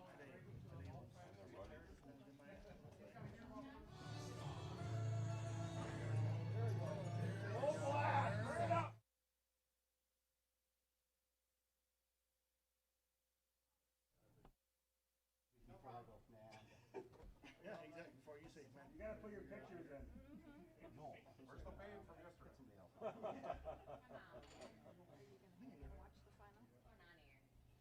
At least 10 more years.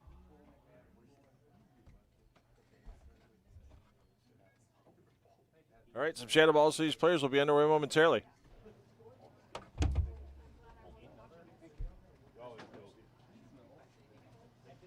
Did you say some kind words? Always. All right. I said you gotta hold us all those old guys in there, man. My little game was like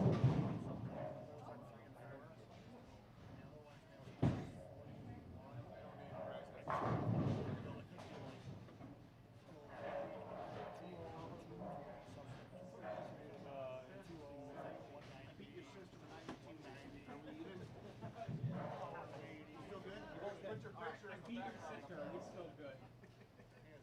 No, but I said, but not necessarily. I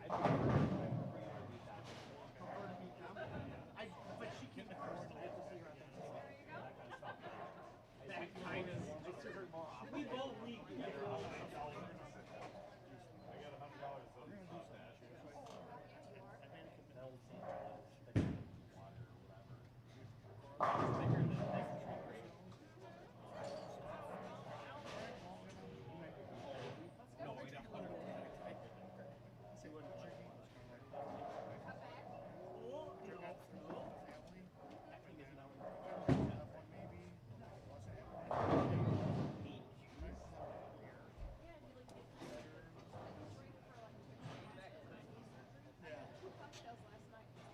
Yeah. Like you get like a medium rare steak and it's like red. It's like, what is that?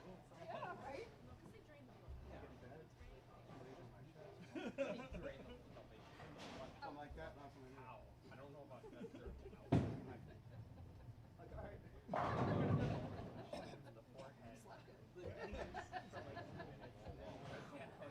I think I poured myself like a nice Manhattan last night. I had to go with, I went to Ray's. I left right away. I went to Ray's. We cooked a little bit. Spoke a movie. I watched it all.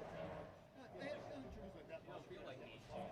A little unusual angle there. Here is we kind of use a surveillance cam while they're practicing.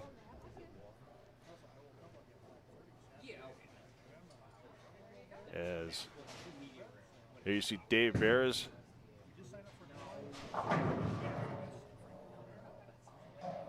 Couple rounds of buys for Dave into the match play today as he was in our top 4 in qualifying.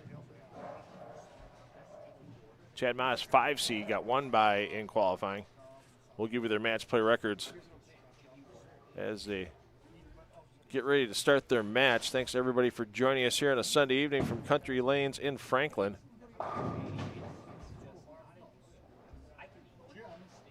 $700, the Traveling Cup, and our Champions Bucket from Holtz Motors up for grabs.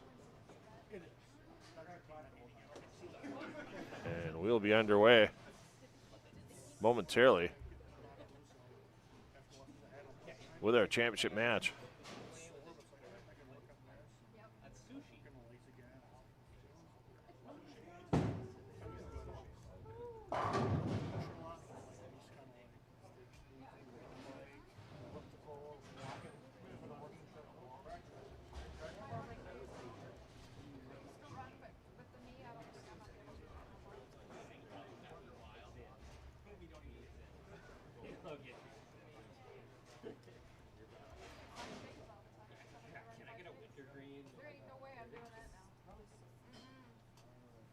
So we should be underway. It looks like lane choice has been made.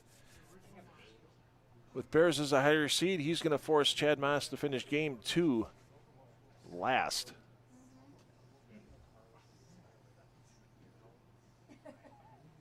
Bears starting lane 5 on the 44-foot long pattern. And he starts with a strike.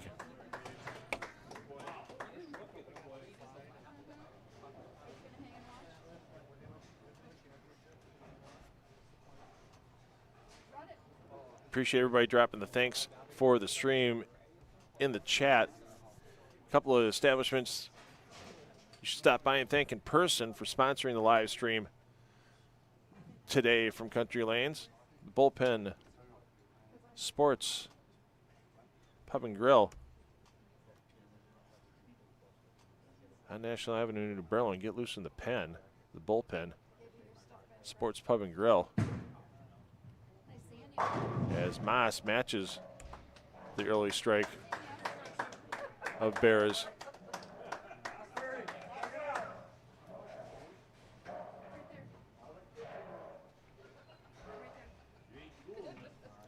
There you see Eric Pearson bringing the Traveling Cup. Winner gets to take that home for a year. Along with the $7 check, along with the Holtz Motors Champions Bucket.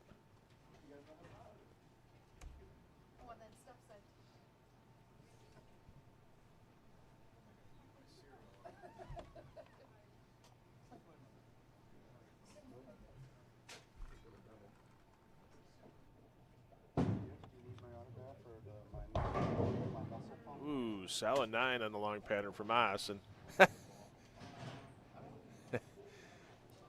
there's going to be a little lighthearted back and forth between these two players. I mean, obviously, the years as teammates started with the, team being called Red Carpet Lanes, and now being called Team H5G Brands. Multiple-time Eagle winners for Moss and Bears. And something really tells me that, the unspoken word in bowling is You know, they're out. They're bowling for first place money. Something tells me there was agreement coming into today that whatever they won gets split. This is just for the title and probably whoever buys dinner if you don't win. And a shaker 7 for Bears, pardon me, has a chance to keep this match even after 2 frames of this 2-game total pin match.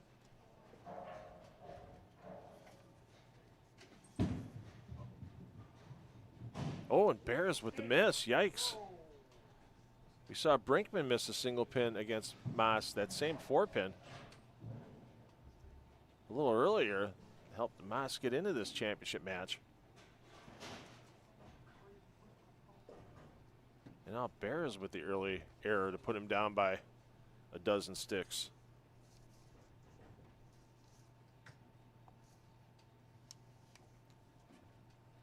Bears had a bye until round 3 of match play as he tickles the 8 down.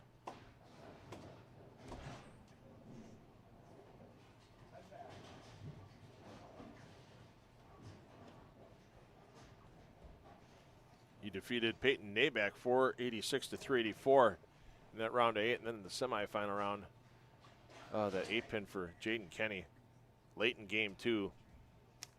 And a big string of strikes by Bears put him into this title match.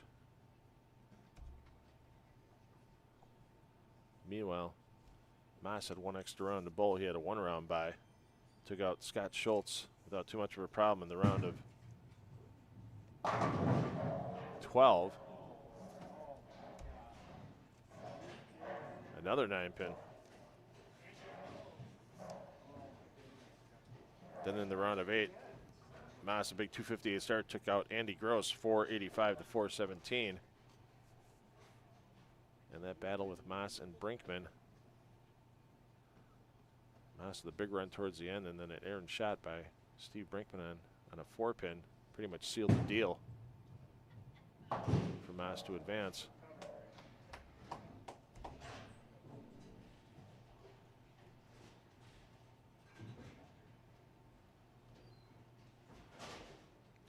Once again, give you a little surveillance cam look at our 2 players. Yes, Moss making sure that thumb hole is going to have the proper fit. Chance for 2 titles in 2 days for Chad Moss. He's going to have to talk to his accountant after this weekend. Took him through $3,330 just from first place yesterday at the Greenfield Classic inaugural event at Classic Lanes in Greenfield. $3,000 for the win and $330 for this chop of the bet to win pot. Now looking to take home the $700 first place prize here as he gets back to striking.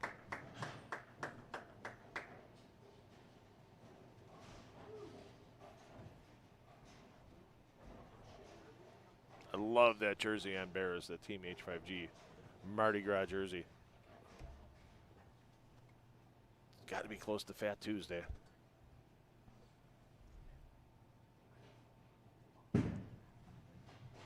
On the shorter pattern, 38-foot in length. Yeah, you just watched that ball pick up a little late for Bears. And another 9 count. I'm sure he'll bear down a little bit firmer than that 4-pin last time on lane 6.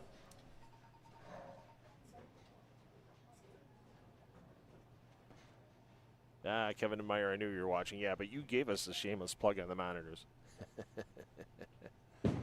Bears takes the 10 down, pats himself on the back. Still finds himself down by 11 early. Once again, if you're joining us late, 2-game total win matches all through the match play bracket. And let's give a special shout out. We just mentioned Kevin Meyer, proprietor here at Country Lanes, for hosting this 23rd Milwaukee Open.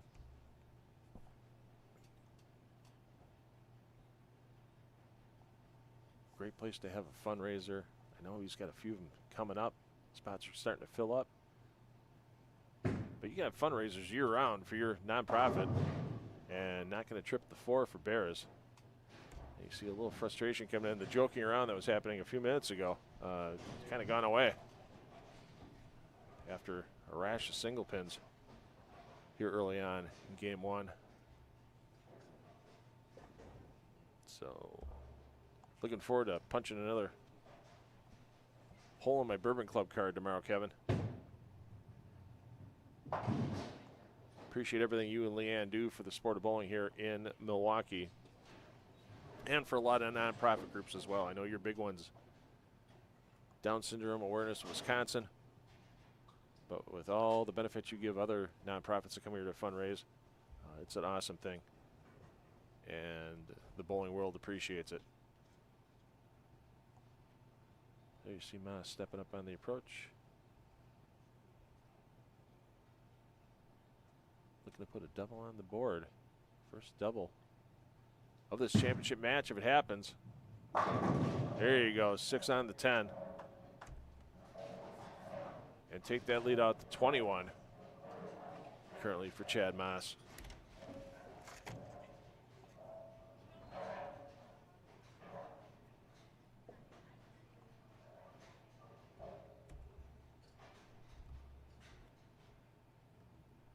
Mas once again making sure that thumb hole is the proper fit.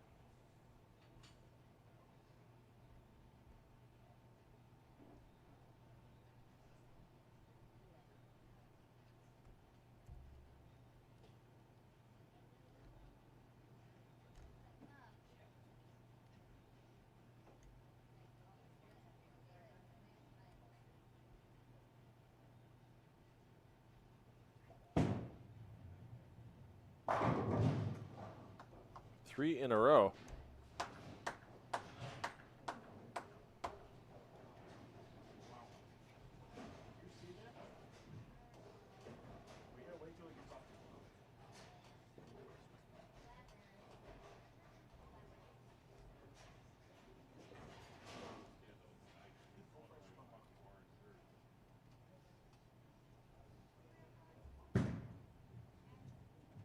Bear's going to get that one to peel all the way back. Yes, he does. And there you see some of the diehards in the crowd watching this championship match. And there you see Eric Pearson walking back towards his lovely wife, Denise, at the tournament desk. Want to congratulate them for running this event again for the 23rd year it's happened. Appreciate what they've done.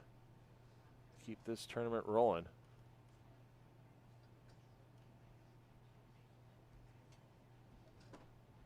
And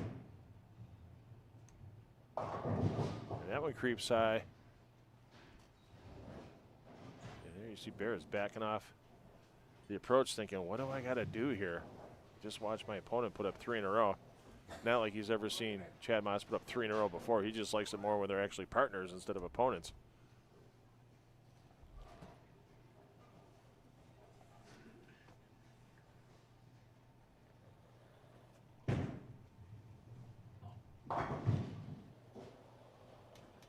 Clean on the spare.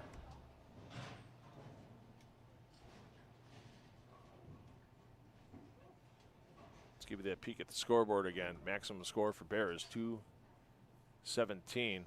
Meanwhile, Mas can shoot 269.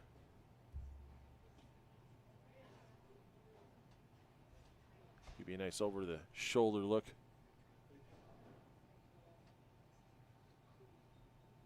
For Mas. For the Rob Stone pork product. Can't get the 4 to go.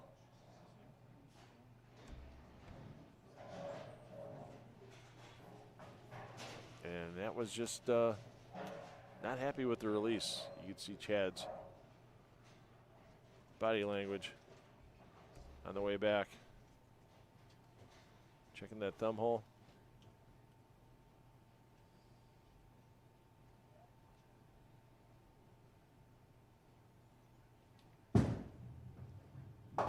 Like to thank my camera op, Phil Brylow, for giving us that great shot right there to go with this great camera shot from my camera operator. $2 Phil to this wonderful shot, set up all day as we enter our 10th hour of coverage today.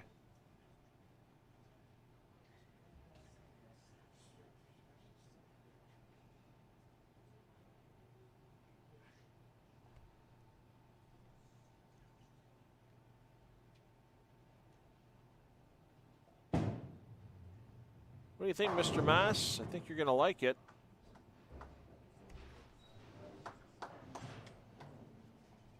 And he still has that chance. Putting up 248 game. As Bears steps up working on a spare in the 7th.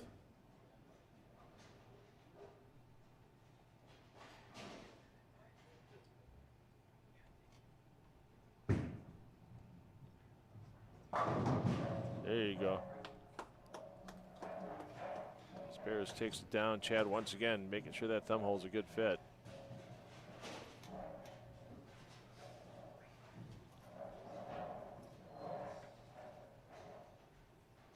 Let's get you that scoreboard. Still 217 maximum for Bears. He's finding himself down by 31 at the moment. Strike here goes a long way to keeping that deficit from getting too huge.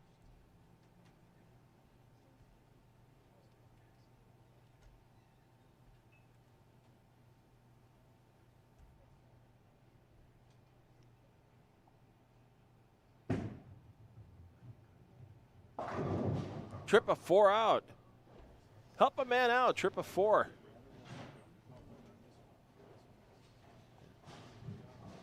Dave goes back. Grabs a sip of the beverage. And Moss steps up. On lane 4. Pardon me, lane 6. Love that over the shoulder look. Looks good. Sounds good. Feels good. It's good. So 248 maximum now for Moss as he gets ready for his 10th frame.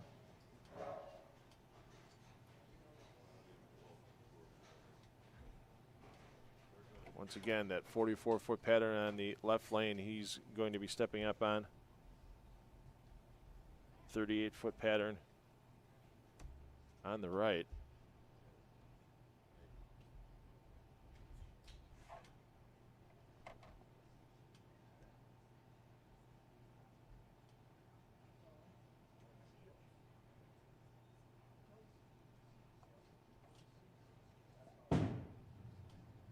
Three in a row. Wow. Are you kidding?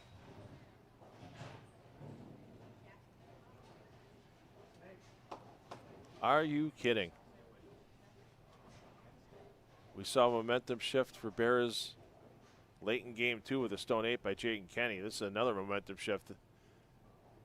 Looking to go Bears' way with the just absolute vicious 7-10 for Chad Moss. No lucky bounce. 214 for Moss, and Dave Bears had to be thinking to himself for the 10th frame, wow, I'm going to have to start playing catch-up. Well, guess what, Dave? Your catch-up starts now. As you have the opportunity to take the lead in this match if you get all 3 in the 10th.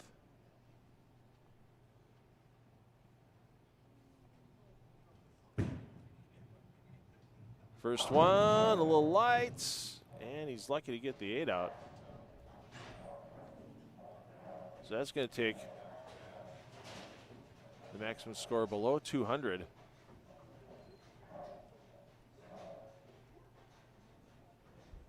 .196 is now the maximum for Bears.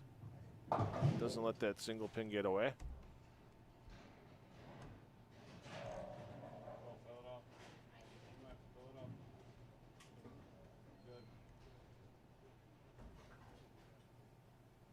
Just got to get refocused because right away Bears won't be waiting long to step back up once again here on lane 6.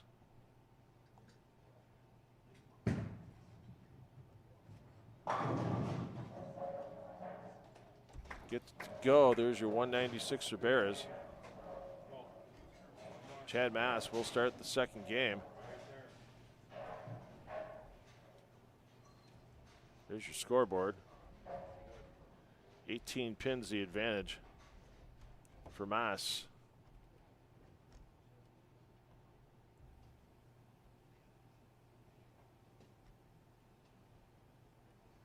After game one.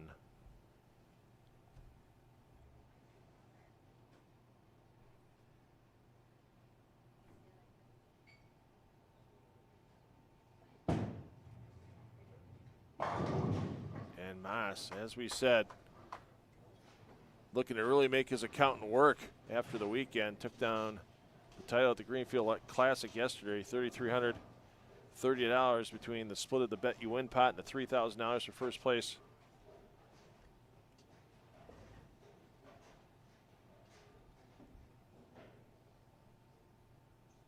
Of that inaugural event.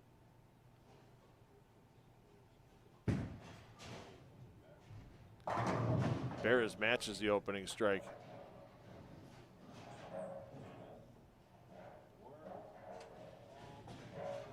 I mean, these guys have bowled as teammates for a couple of decades now, plus. Along with facing off against each other in matches just like this. I mean, there'll be hugs and handshakes as soon as this match is done, but until then, it's a battle.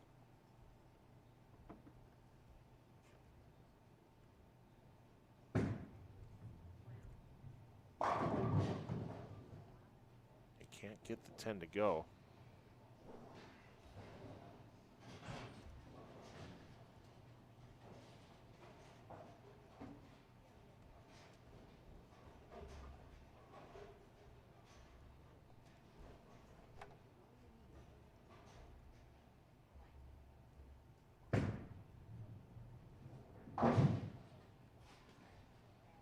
So there's your scores after game one. In your lower left-hand corner as we continue juggling cats in the booth for you.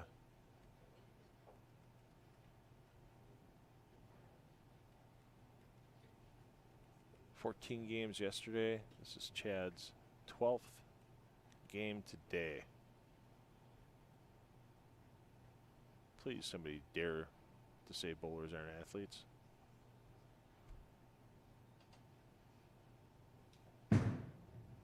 For the double.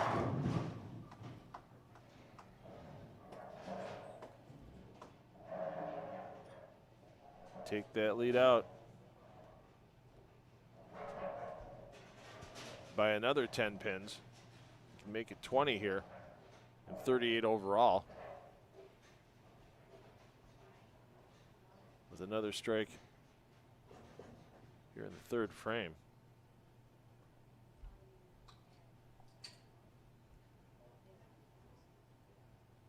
Once again, switching balls using a different piece of equipment on each of the patterns on each of the lanes.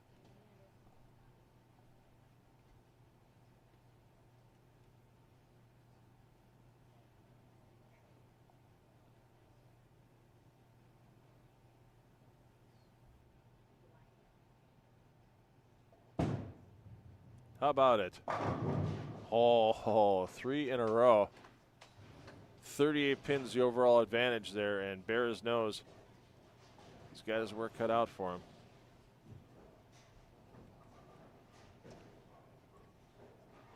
There may be some business agreements, there may be some friendships, but everybody still wants to put their name on that traveling cup.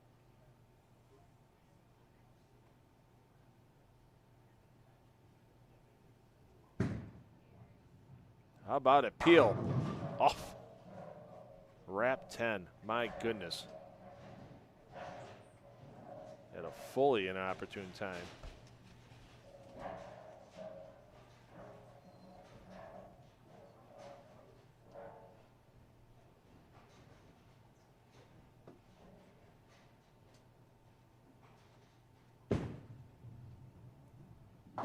Keeps it on target line. Covers it up nicely, but the hole continues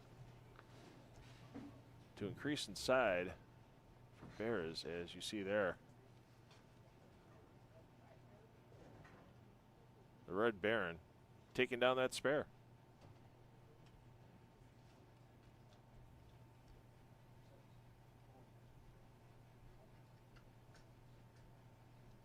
Take a look at that setup. Nice, relaxed shoulder for Bears. Let that ball push away forward a bit, get into the swing. Barely any help back.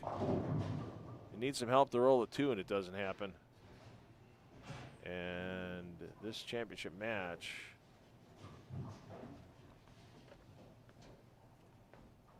could start to turn into a runaway if Chad Moss can extend his string out to 5.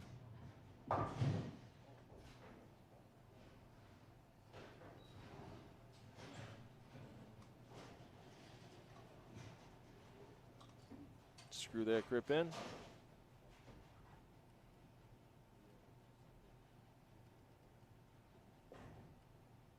That same pre-shot routine. Make sure the sole's clean.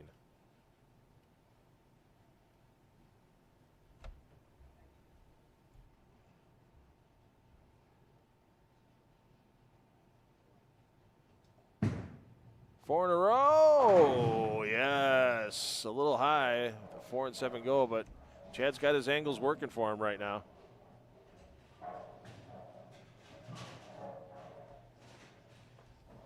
And there you see he'll switch that thumb out again.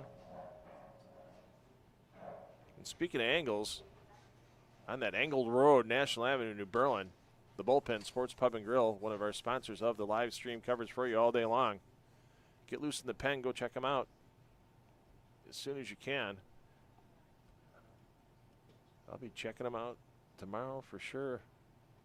On my way back here to Country Lanes. Take care of business. Thanks again to Jeff Roffs and all the ownership group at the Bullpen for supporting live stream bowling. That's a little left. Oh, I thought he was going to get a little skate there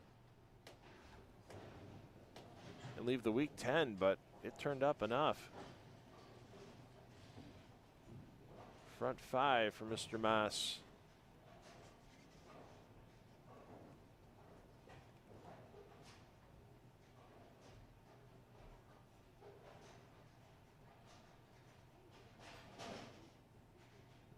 This is far from over. Bears can still get into the 250s. No, make it 240s, and wow, just single pins. Just showing up at the worst spot of the day for Bears.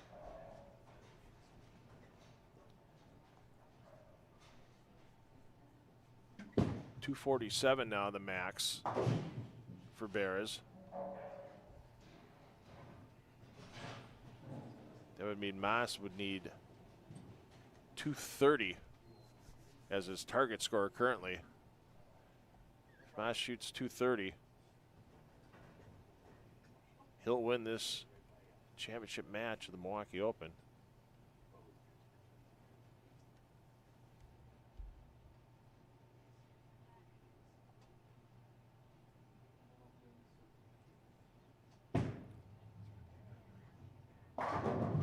Now they all fall.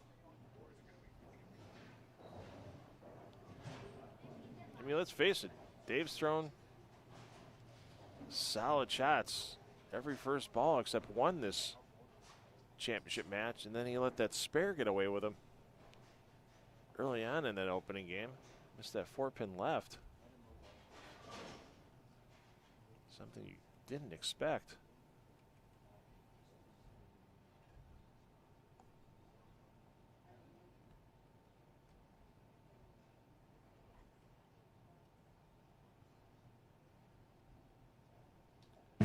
With a half dozen. Ooh. I mean, it was kind of high. But the angles you can generate with 22 feet of dry on a lane. You see Chad there, he's thinking he didn't deserve it. I think a good chunk of the crowd thinks he didn't deserve it. See if we can do a little showing off here.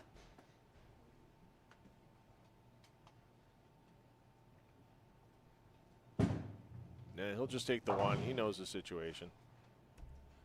So there's your update on your scoreboard. As we said, as long as Moss gets to 230, doesn't matter what Bears does the rest of the game, going off the sheet.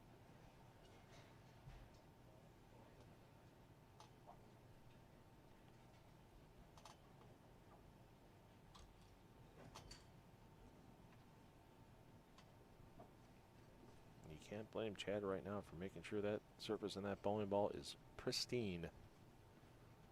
Get all the oil off of that chamois. Steps on the approach.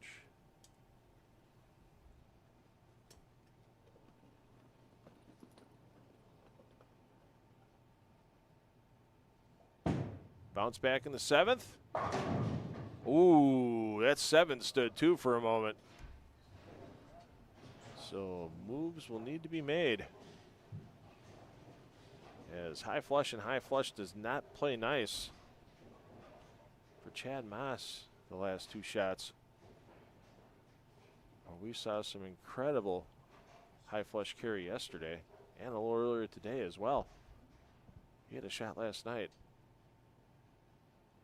at Class Leans Greenfield during the step ladder that tripped out a 4.79 and honestly gave me some tingles. It was impressive.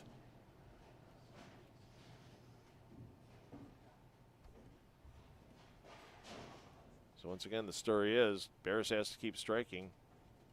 Moss just has to get to 230.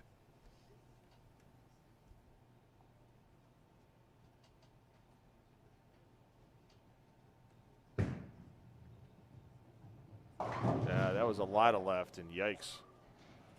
And you see the reaction there by Bears.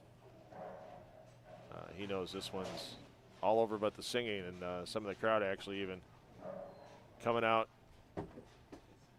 and getting ready to hit the road. It's been a long day for a lot of players. Those bowlers over on A squad this morning, like Chad Moss, they were here for a 9 a.m. start.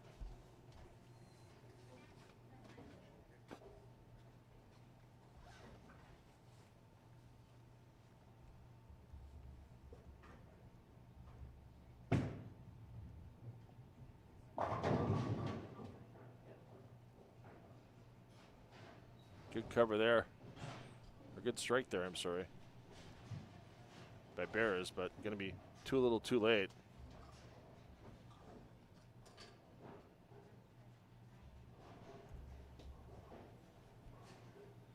As our graphics department getting a little tired. Sorry about the temporary blackout there.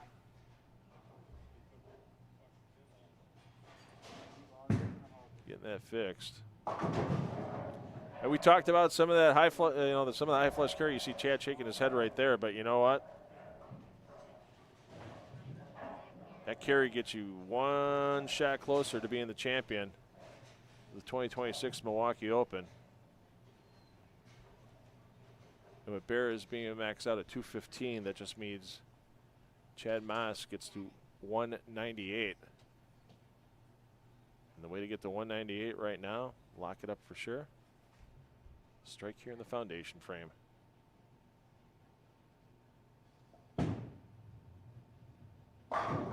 Here you go. Ladies and gentlemen, that's your champion, the Milwaukee Open, regardless of what Dave Bears does the last couple of shots.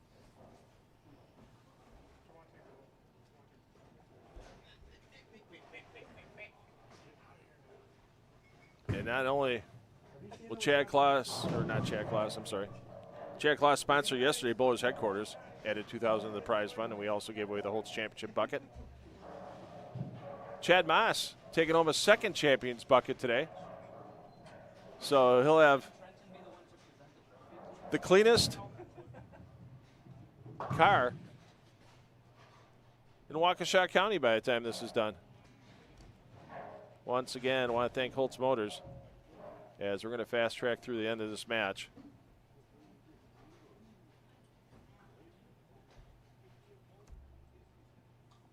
Thanks to Holtz Motors for their sponsorship of the live stream today. Thanks to the Bullpen Sports Pub and Grill for their sponsorship of the live stream today.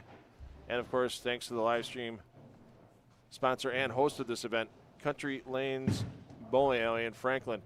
He is your champion, Chad Moss. $700, the Traveling Cup, and the Holtz bucket.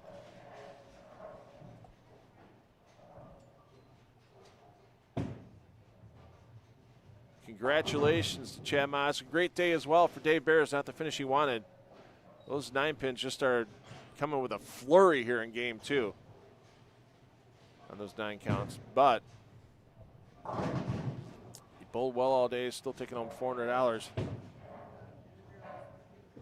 Even with the loss here in the championship match. Here you see the handshakes and the hugs. We are done here from Country Lanes for the 2026 Milwaukee Open. And there is your true champion's graphic. Your champion, Chad Moss. Once again, thanks to everybody that tuned in the View today. All day long. Glad to bring you 21 hours of live stream coverage this weekend. Thank you, Brunswick. Thank you, HFTBrands.com. Thank you, Country Lanes. Us 30. Thank you, Ton the Deck Productions. Support your local bartenders. Let's have them. All right. Thanks, Chad. Appreciate it. Us 30. Moss 30 has arrived once again. It was a fun Moss 30 when he took down his regional title back in September at Foxview Lanes, and another fun Moss 30 between the Greenfield Classic Championship and now the Milwaukee Open Championship, back-to-back in the weekend. Chad, you got your accountant on speed dial? Oh, yeah. You're going to need it, yeah. So, everybody, thanks for joining us tonight. We'll be back with more live streaming soon. Please watch the Bruce City Bowling Show Saturday mornings at 9:30 a.m. on My 24 Milwaukee. Parents, take the kids bowling. You know they're going to have fun for life, and we will see you.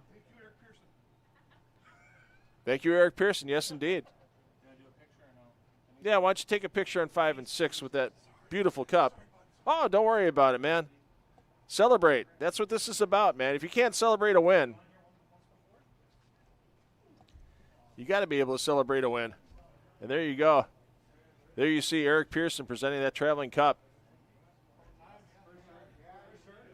to Chad Moss. Good night, everyone. We'll see you soon. Parents, take the kids bowling because you know they're going to have fun for life.